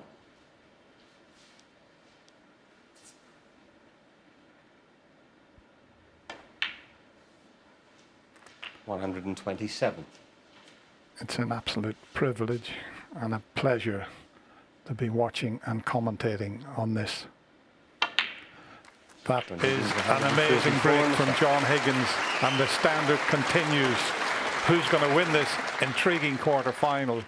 It's 4-3 to the Wizard of Wishaw. I think Dennis just said it perfectly there. It's an absolute The privilege. 8th round. Proper snooker. John Higgins to break. Here tonight, and it's certainly is.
Well, Ken Doherty was having a little joke in the studio about we've had everything, only a little safety battle.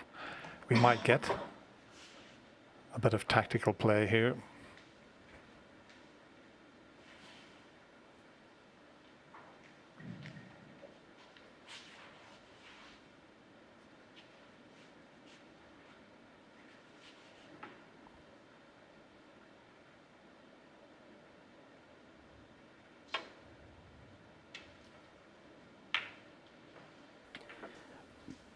It's very rarely you see Ronnie O'Sullivan play that kind of containing safety shot. But he just doesn't want to, on saying that, he didn't want to leave John a long shot that read to the left corner, but he may have left this as a cutback.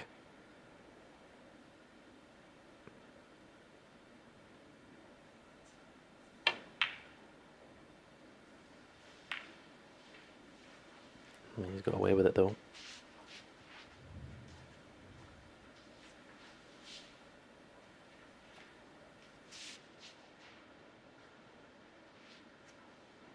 Yeah, at this standard it's always nice if you do miss one and you do cover it.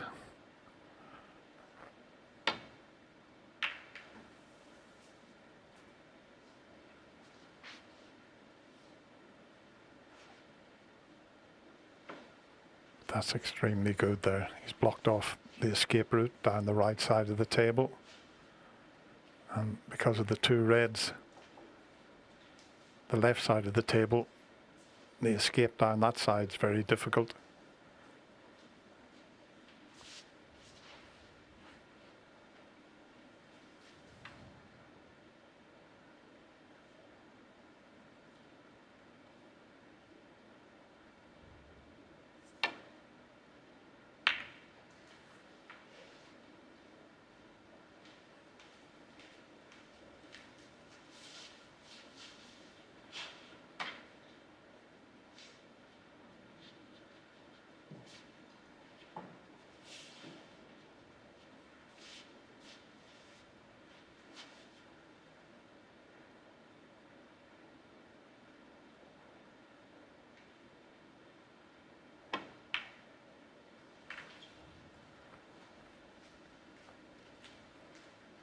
The brown's in a terrific spot if a player can get a chance to get the white over that side of the table off his safety shot, but it's not going to be easy.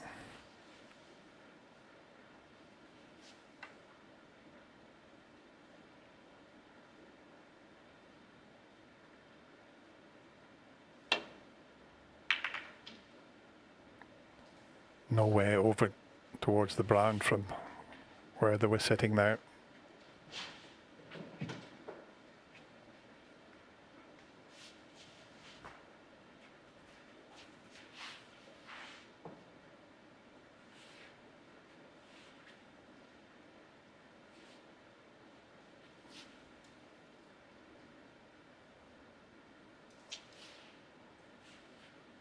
He was thinking of the thin safety off that red, the right side of the table. He could quite easily get a double kiss, so change of plan, but there's not a lot available for Ronnie here.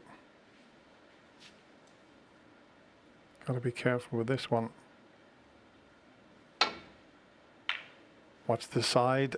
Oh, and he's managed to get over towards the brown, but he was so close to the double kiss. He missed the red by a fraction simply because of the amount of check side he had on that shot. Just have a look at the white and red as they almost collide. Wow.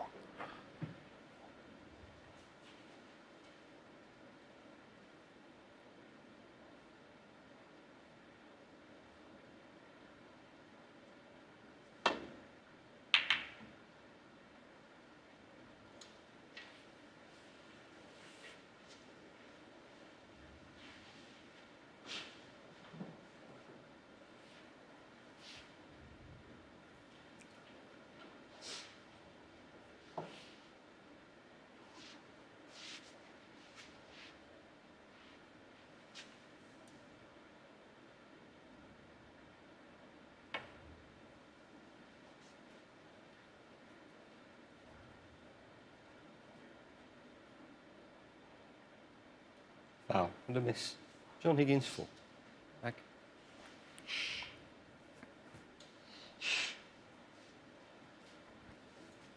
Just got to remember the same line that he picked out there.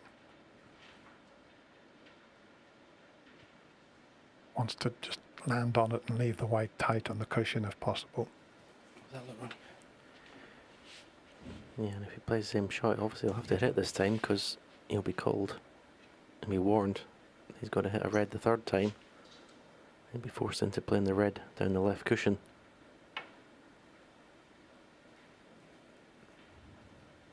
But no problem.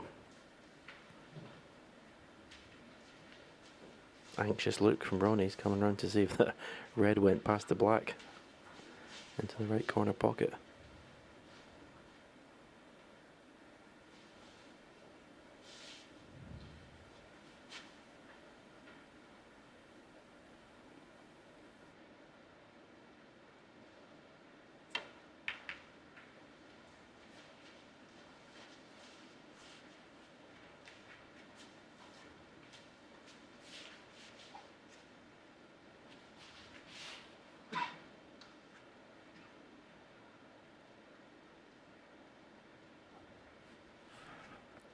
Both players showing here why they're multiple champions, not just by break building, but their tactical game is superb as well.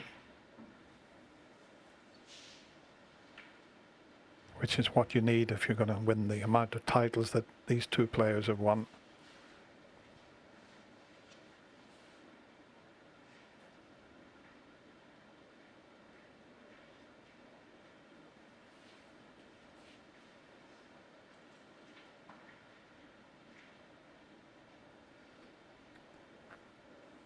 Might play a similar shot to the one that Ronnie played. He too could come down the left side of the table and just land on that red next to the black, but he spotted an escape route the other side of the table, which seems slightly more difficult than down the left side. He's looked at both sides. I think there where he's got the tip of the cue. Similar shot to the one that Ronnie played, and land on that one next to the black.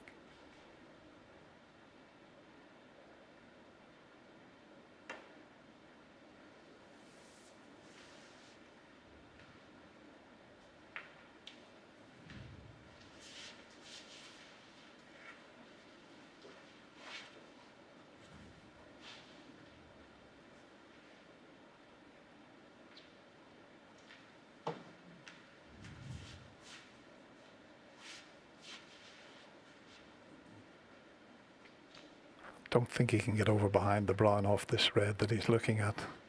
The best he could get to be would be somewhere near the brown spot, tight on the cushion behind it. He'd love to get over to the brown.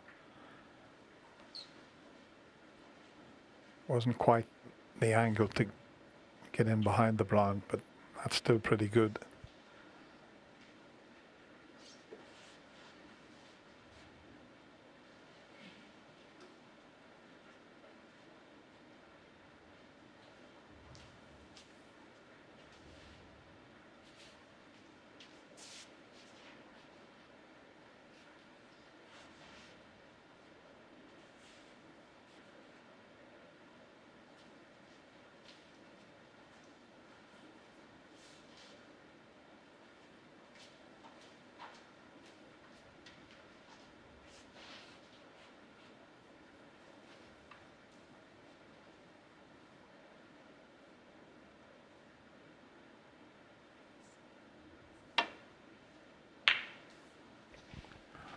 Just looking at the frame times, first frame just over 11 minutes, then 13 minutes, then 18 minutes, 16 minutes, 13 minutes, just over 12 minutes, fast and furious. But this will be the longest frame of the match, but some wonderful tactical play.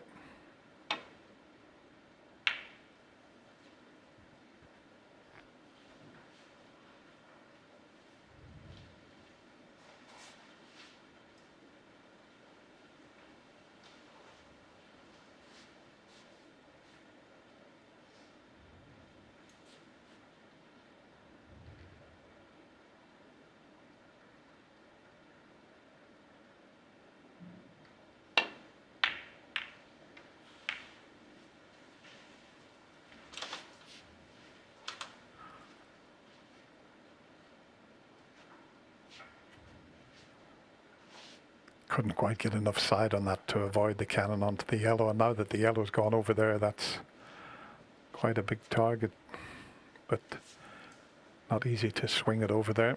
Might be able to do it from this position.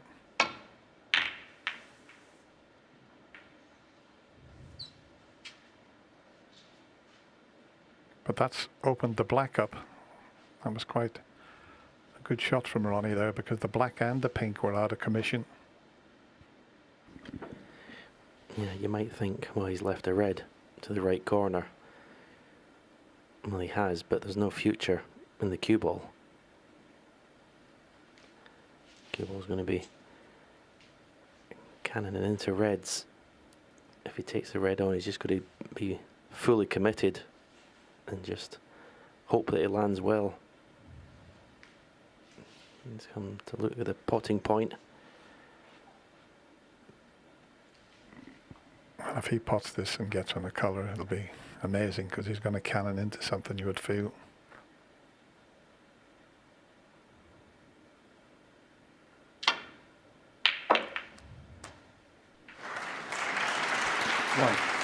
And mine, the yellow and brown were over the corner pocket, so there was always a chance of leaving them on. He was hoping maybe to somehow get himself onto the black, but it was all about knocking the red in.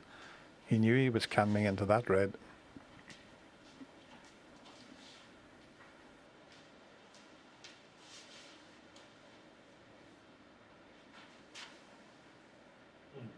Rumble.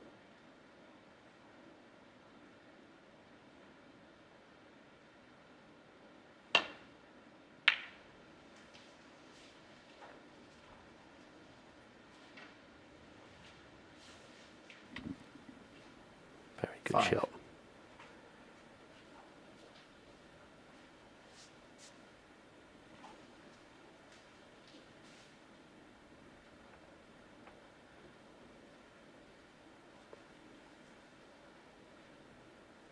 And you can see the black's not available. So back up for the blue. And you'd have to say 6. that's the first bad shot that John's played tonight.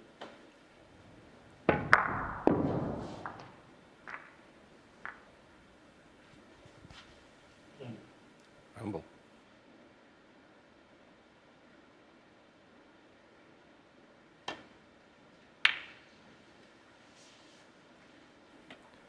But what a shot he's played there. John Higgins 6.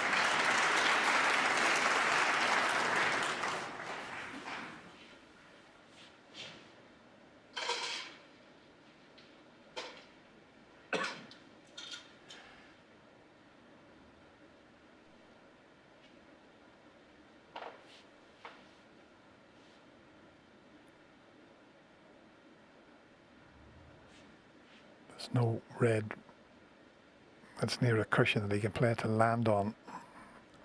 Very difficult to land on the one that's near the left corner pocket, and even then he could leave a pot on, so he's got to be so precise with this.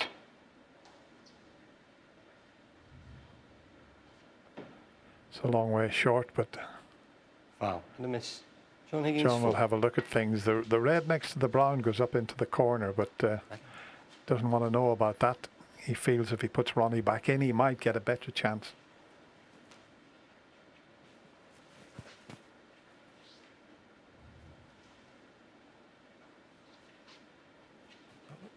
Okay.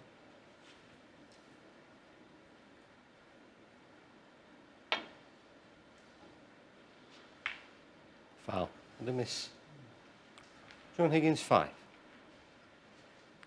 Couldn't find the same line again there. Left a pot on, but he's knocked the blue safe. And as I say, the black was knocked slightly forward, and it's not available into the right corner, as we showed you just a little while ago. So it's not an easy chance.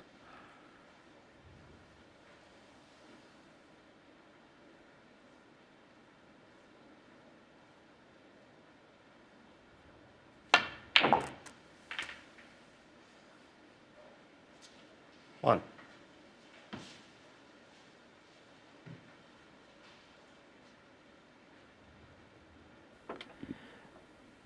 Like, yellow's on. I'm just wondering if he can somehow find the gap between black and brown to leave himself a red to the right corner. Need to pot the yellow quite slowly. I'm sure he'd miss the left middle pocket. Can he get through to the black? Surely not. Well, that would be some gap if he can find the potting angle of the black.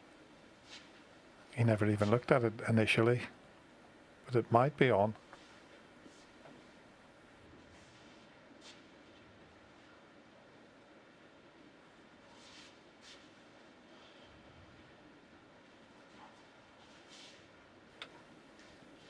That looks very tight.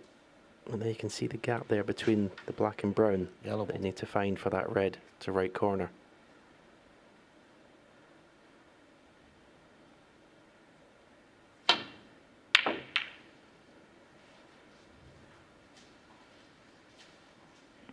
Well, the double kiss has come to his rescue there, because that's what he was attempting to get round the table. He would have to have been very, very precise, but the double kiss has kept the white up the other end of the table.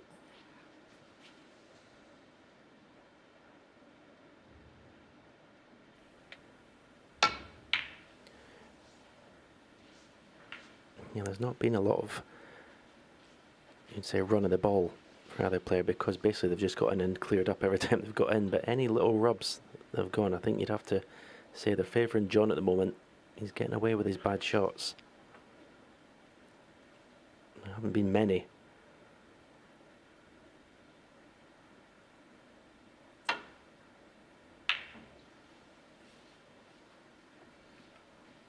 Nothing really over that side of the table to play in behind with the yellow and brown off their spots.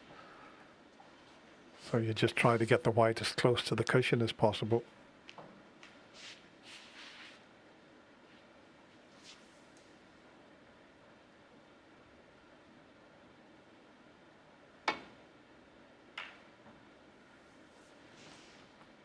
Well, Ken Doherty in the studio wanted a frame with some safety play, and he's got one here.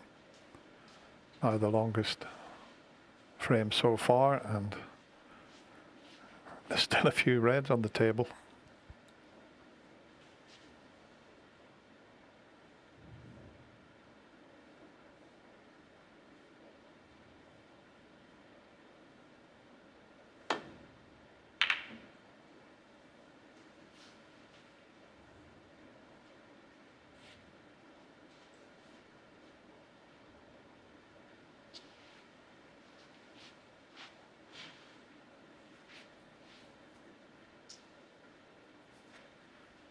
He will be giving this frame, well, he gives every frame everything, but this is so important. To fall 5-3 behind, he'd have to win the last 3 frames, so it's going to be a tactical one, but it's one that he could do with.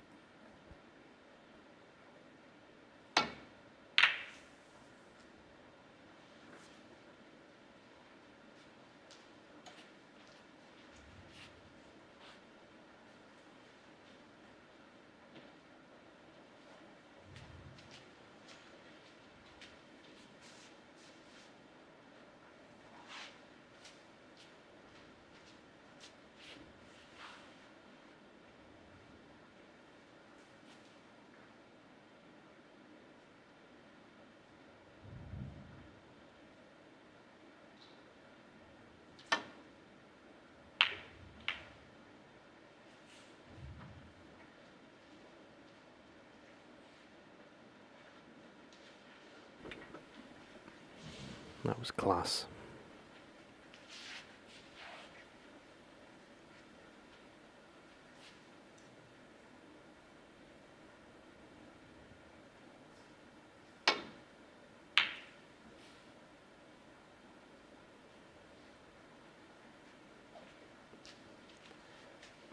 Just little signs of frustration in Ronnie O'Sullivan at the moment when he goes back to his chair. A little swipe of the cue after that shot. He's doing a bit of talking to himself sometimes. Yeah.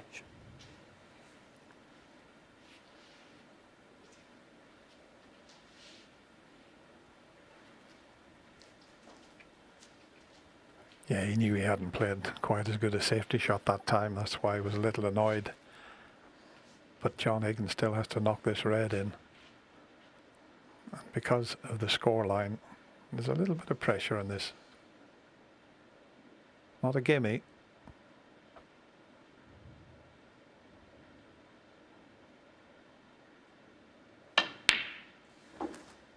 Once again, right in the heart of the pocket. That's why Ronnie was a little annoyed, because he left the white short. He played a couple of cracking safety shots, said Ronnie, but that one came up a bit short.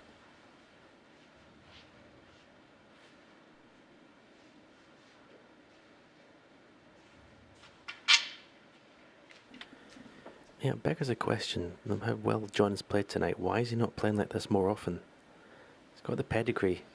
He should still be at the business end of more tournaments.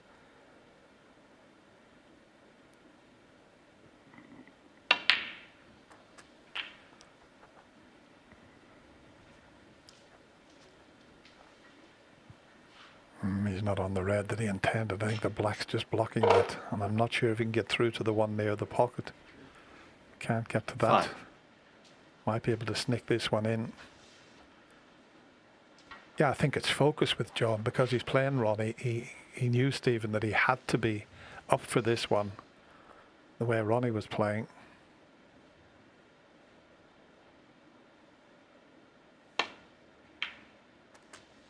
But yeah, looking at him here, how does he lose many matches?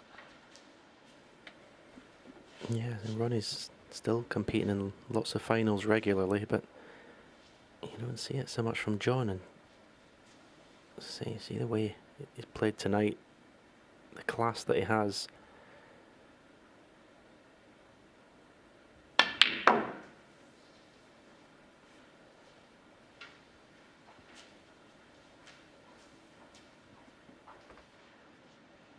Nine.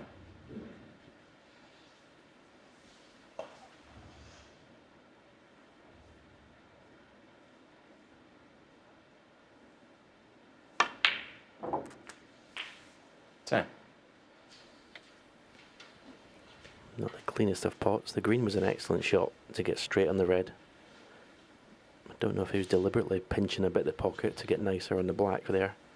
But didn't pot the red in the middle of the pocket.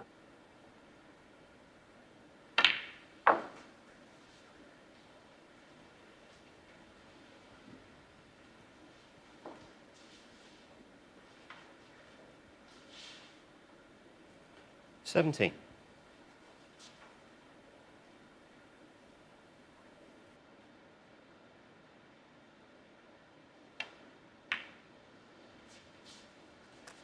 $18. Red at the bottom of the bunch of 6 is available to the right corner.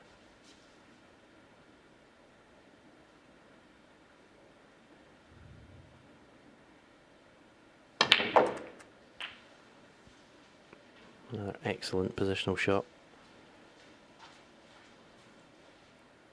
Really had to punch that in 25. to force the angle. Absolutely perfect. Look at that, dead straight. 26. Not sure if the red just below the pink is available to the left corner, and also whether the 2 reds beside that red, possibly a plant to the left corner. We'll see in a minute. Well, obviously they didn't, because he played the cannon. And probably the worst shot he's played tonight. 33. He's pretty straight in the black, you have to say. Didn't have an ideal angle, but still thought he'd get the cannon. Yeah, he was asking a lot there because, as you say, it was just off straight and he couldn't have hit it any harder.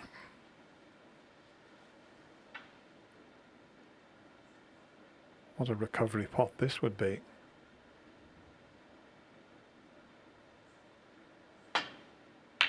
Oh, wonderful. A wonderful recovery shot there. Never seen him cue as well as this for many, many a year, Stephen. Yeah, best he's played for a long, long time. And when he gets in the table, he just refuses to leave it until the frame's won, doesn't he? So determined. 41.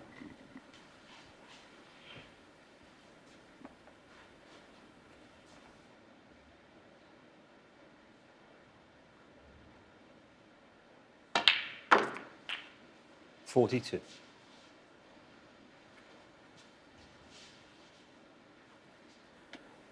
Well, there are enough reds for there to be the 6th century in a row.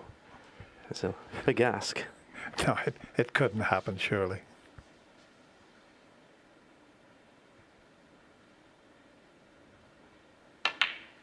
That's the frame safe.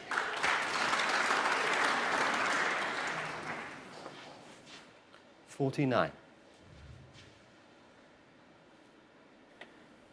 You have to say, Ronnie looks a bit shell-shocked in his chair.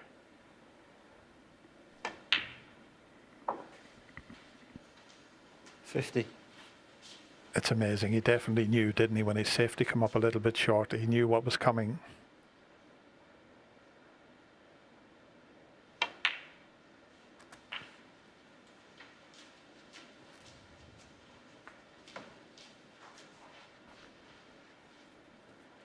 $57.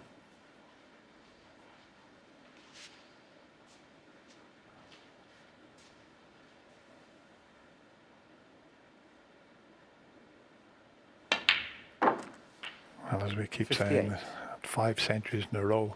If he makes one here, this will be the best of the lot.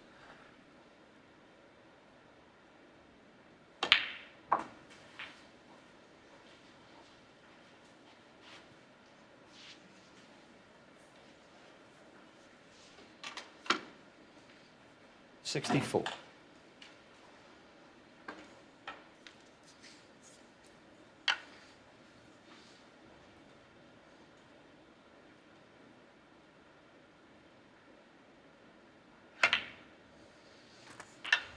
$65.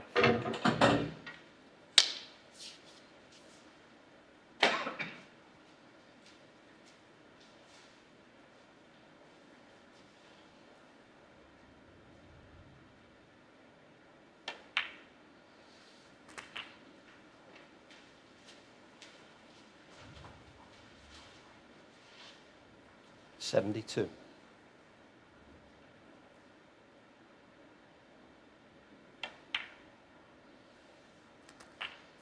$73. Not only the tough red, but look at the yellow.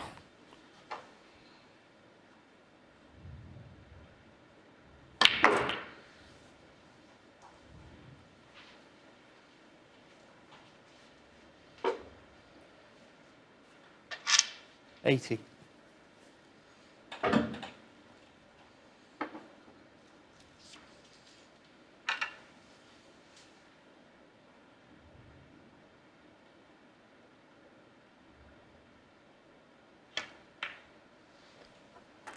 Oh, just about. 81. Now, can he get himself in behind that yellow? It'll be very difficult to move it, but can he drop about 12 to 18 inches behind it?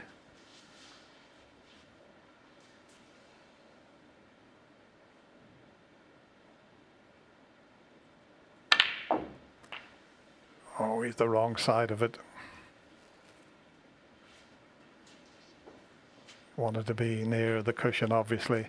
Now there is 88. one possible shot, the yellow into the left middle pocket, because if he tries to cut it down the cushion, that looks, well, it just looks so thin, but there's a cocked hat shot on.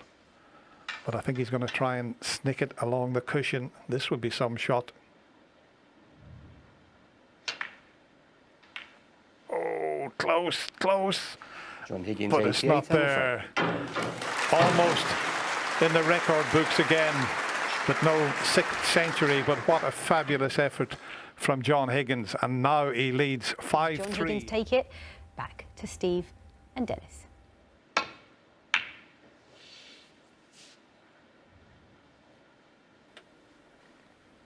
Back to the right-handed break-off for Ronnie, but still left the red to the right corner. I'm not sure if John can play this and avoid the cannon on the black. Well, he's lining up to pot it. Doesn't want to catch this thick.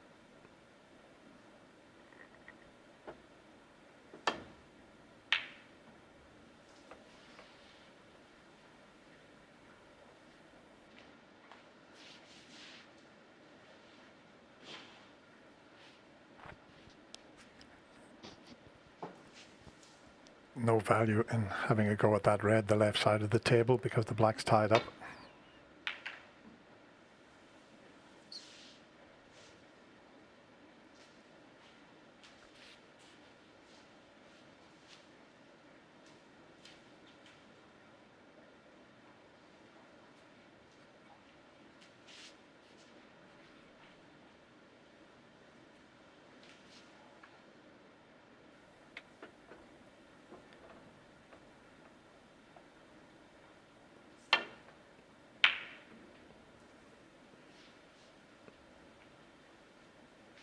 Yeah, going to talking about finishing off the match. Quite frankly, Ding bottled it to beat Ronnie in the first round, but John Higgins won't give him the chance to close out this match. I'd be very surprised if he passes it up. But, very poor safety from Ronnie.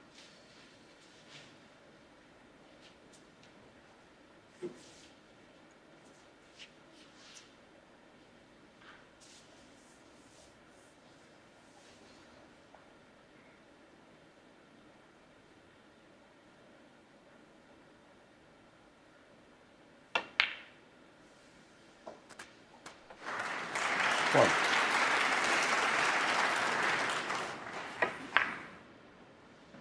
Once again, right in the centre of the pocket.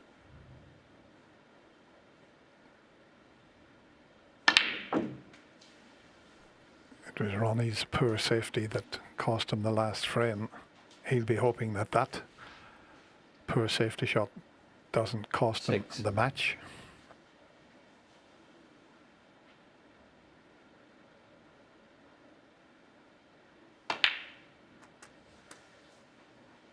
Seven. Can't do much about the red and black at the moment.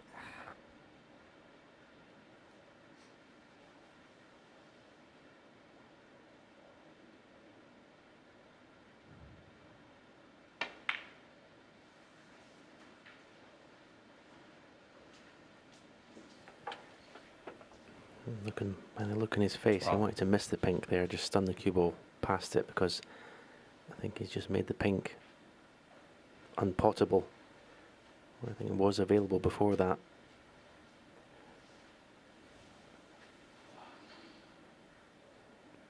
Not the easiest of opportunities at the moment. Yeah, it's gone wrong. If he had 30. missed the pink, you know, he was going to be on a red for the right corner to pot and just cannon the red to the left of the black. That was his plan, and just brushing off the pink spoiled that. And cannoning that red has spoiled his position here. Well, he's all out attack at the moment, the way he's playing. This is tough.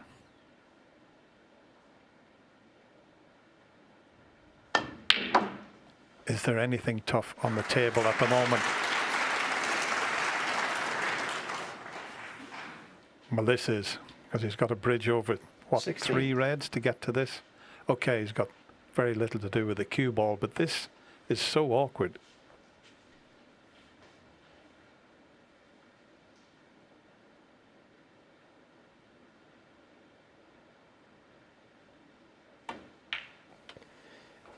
You could almost see John's hand 70. visibly shaking there, couldn't you?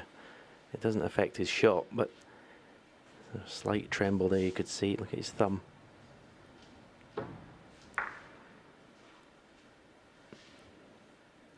Now, this could be the shot. If he's going to go into the bunch of reds, this could open everything up. Hopefully bring the black into play. Oh, I thought he would play with a bit more pace than that. Needed to hit this 22. a lot harder. Easy to say after the event, but I thought he was going to play it with more pace to hopefully bring the black into the open as well. So that's end of break. Needs the yellow as a John rescue, Higgins, because that's a 22. bit pacey, but he's got the rescue.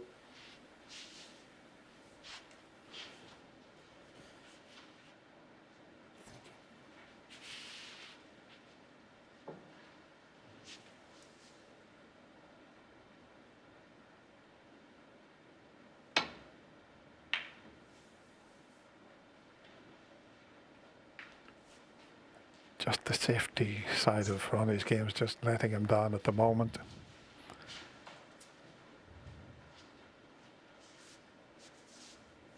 I mean, he's made 2 century breaks and he hasn't potted a ball since, because John Higgins has made breaks of 134 and 88.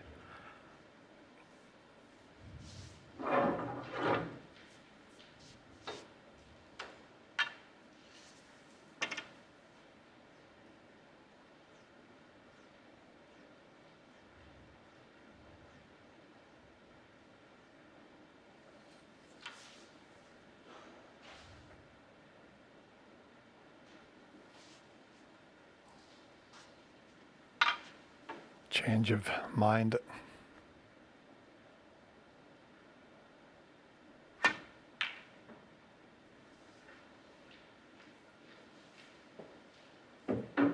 Played the percentages there.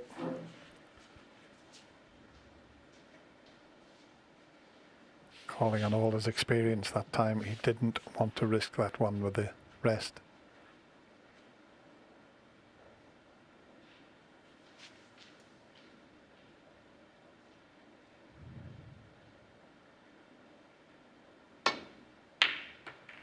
Oh, what a shot. What a pot that is. 1. Deserves to drop on the blue for the corner because that was some pot.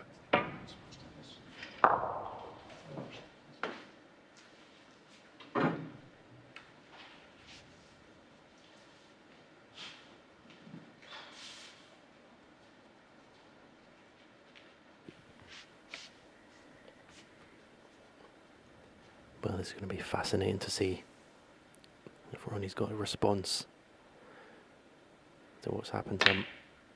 He's been basically frozen out of this match twice tonight. 6.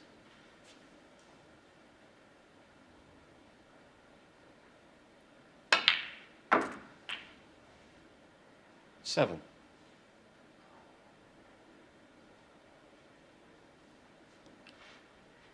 Oh, he's too straight on the blue, I think. Might be able to power a bit of an angle. Yeah, he did do. That wasn't straightforward.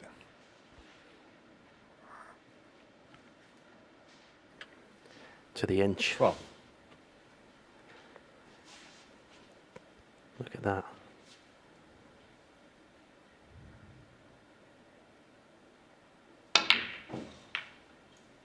But that is just pressure.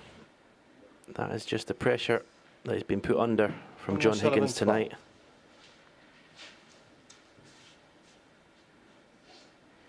I didn't see that coming. Oh, you could see his backhand. How often would you see that? I don't think I've ever seen that before. His backhand just went to the right slightly. Never seen that before from Ronnie.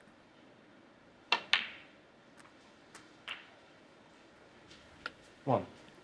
Purely caused by the barrage he's had thrown at him from John Higgins.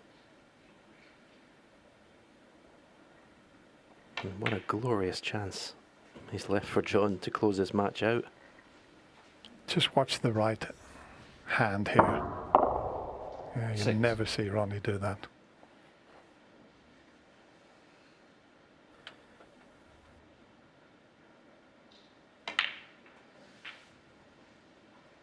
Seven.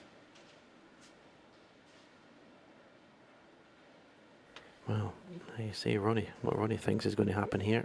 He's not expecting John to miss from this opportunity. I hope John doesn't see it in his eye because it might just put him off a wee bit.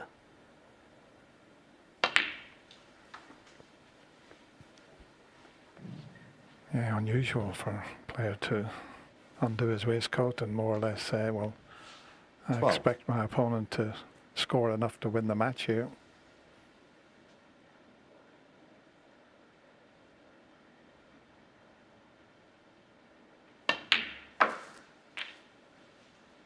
$13. I think John is far too much in the zone and focused to see anything but the table and the balls that he needs to pot to win this match. It's been a complete 20. dominant performance.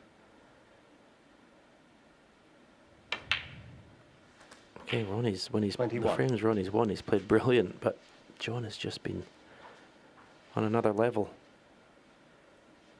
As I said, surprised he doesn't do this more often.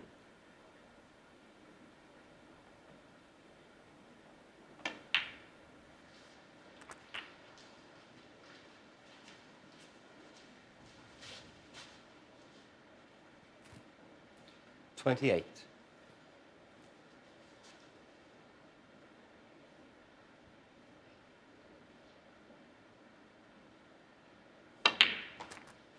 The second frame he didn't win in 29. one visit. He had 2 breaks of 41, but after that 145, 110, 134, 88 in the last frame, and now this.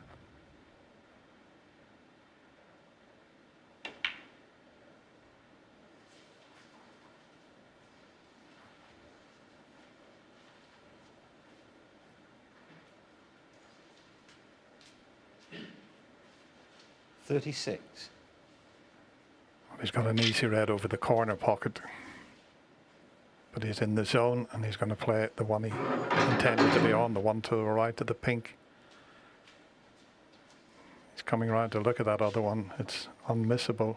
Yeah, that's the better choice. And very little risk with this.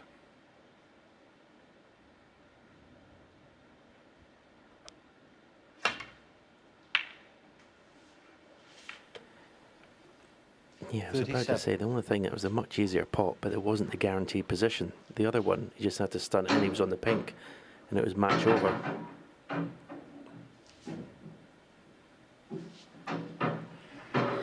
He's 47 in front. If he takes the green, he needs one more red. If he misses the green, Ronnie's going to have to do his waistcoat up.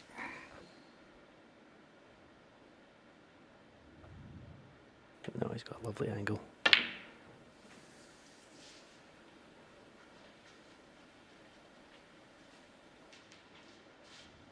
That's incredible. 40. He thought he was guaranteed to be on this red to the left of the cue ball, in either the middle or the corner. He's finished right in the middle of both pots.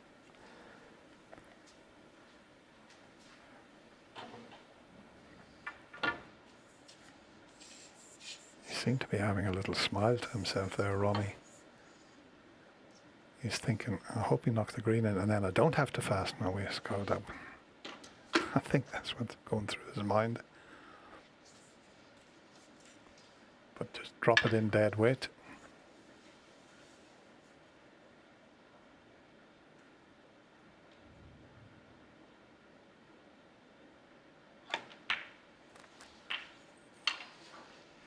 He was right, Ronnie. He knew exactly what was coming. They've got the utmost respect for each other, these two players. They've treated us here to an absolutely wonderful match. One of the best matches I've seen for quite some time, that's for sure. Pink ball.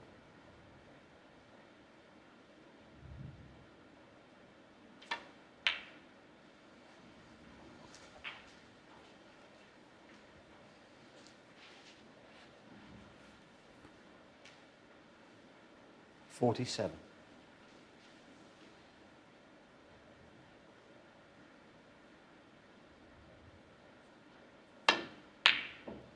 Well, I hope you enjoyed that match at home, because we Higgins certainly enjoyed it 47, here, final and Ronnie signals to John and says thank you very much. But what a performance from the Wizard of Wishaw. Impeccable snooker, and he knocks out Ronnie O'Sullivan in the end. It looked quite comfortable, but it wasn't. 6 frames to 3. Brilliantly played by both players. Wonderful snooker from start to finish. We didn't want that one to end, did we, John? No, and he mentioned that.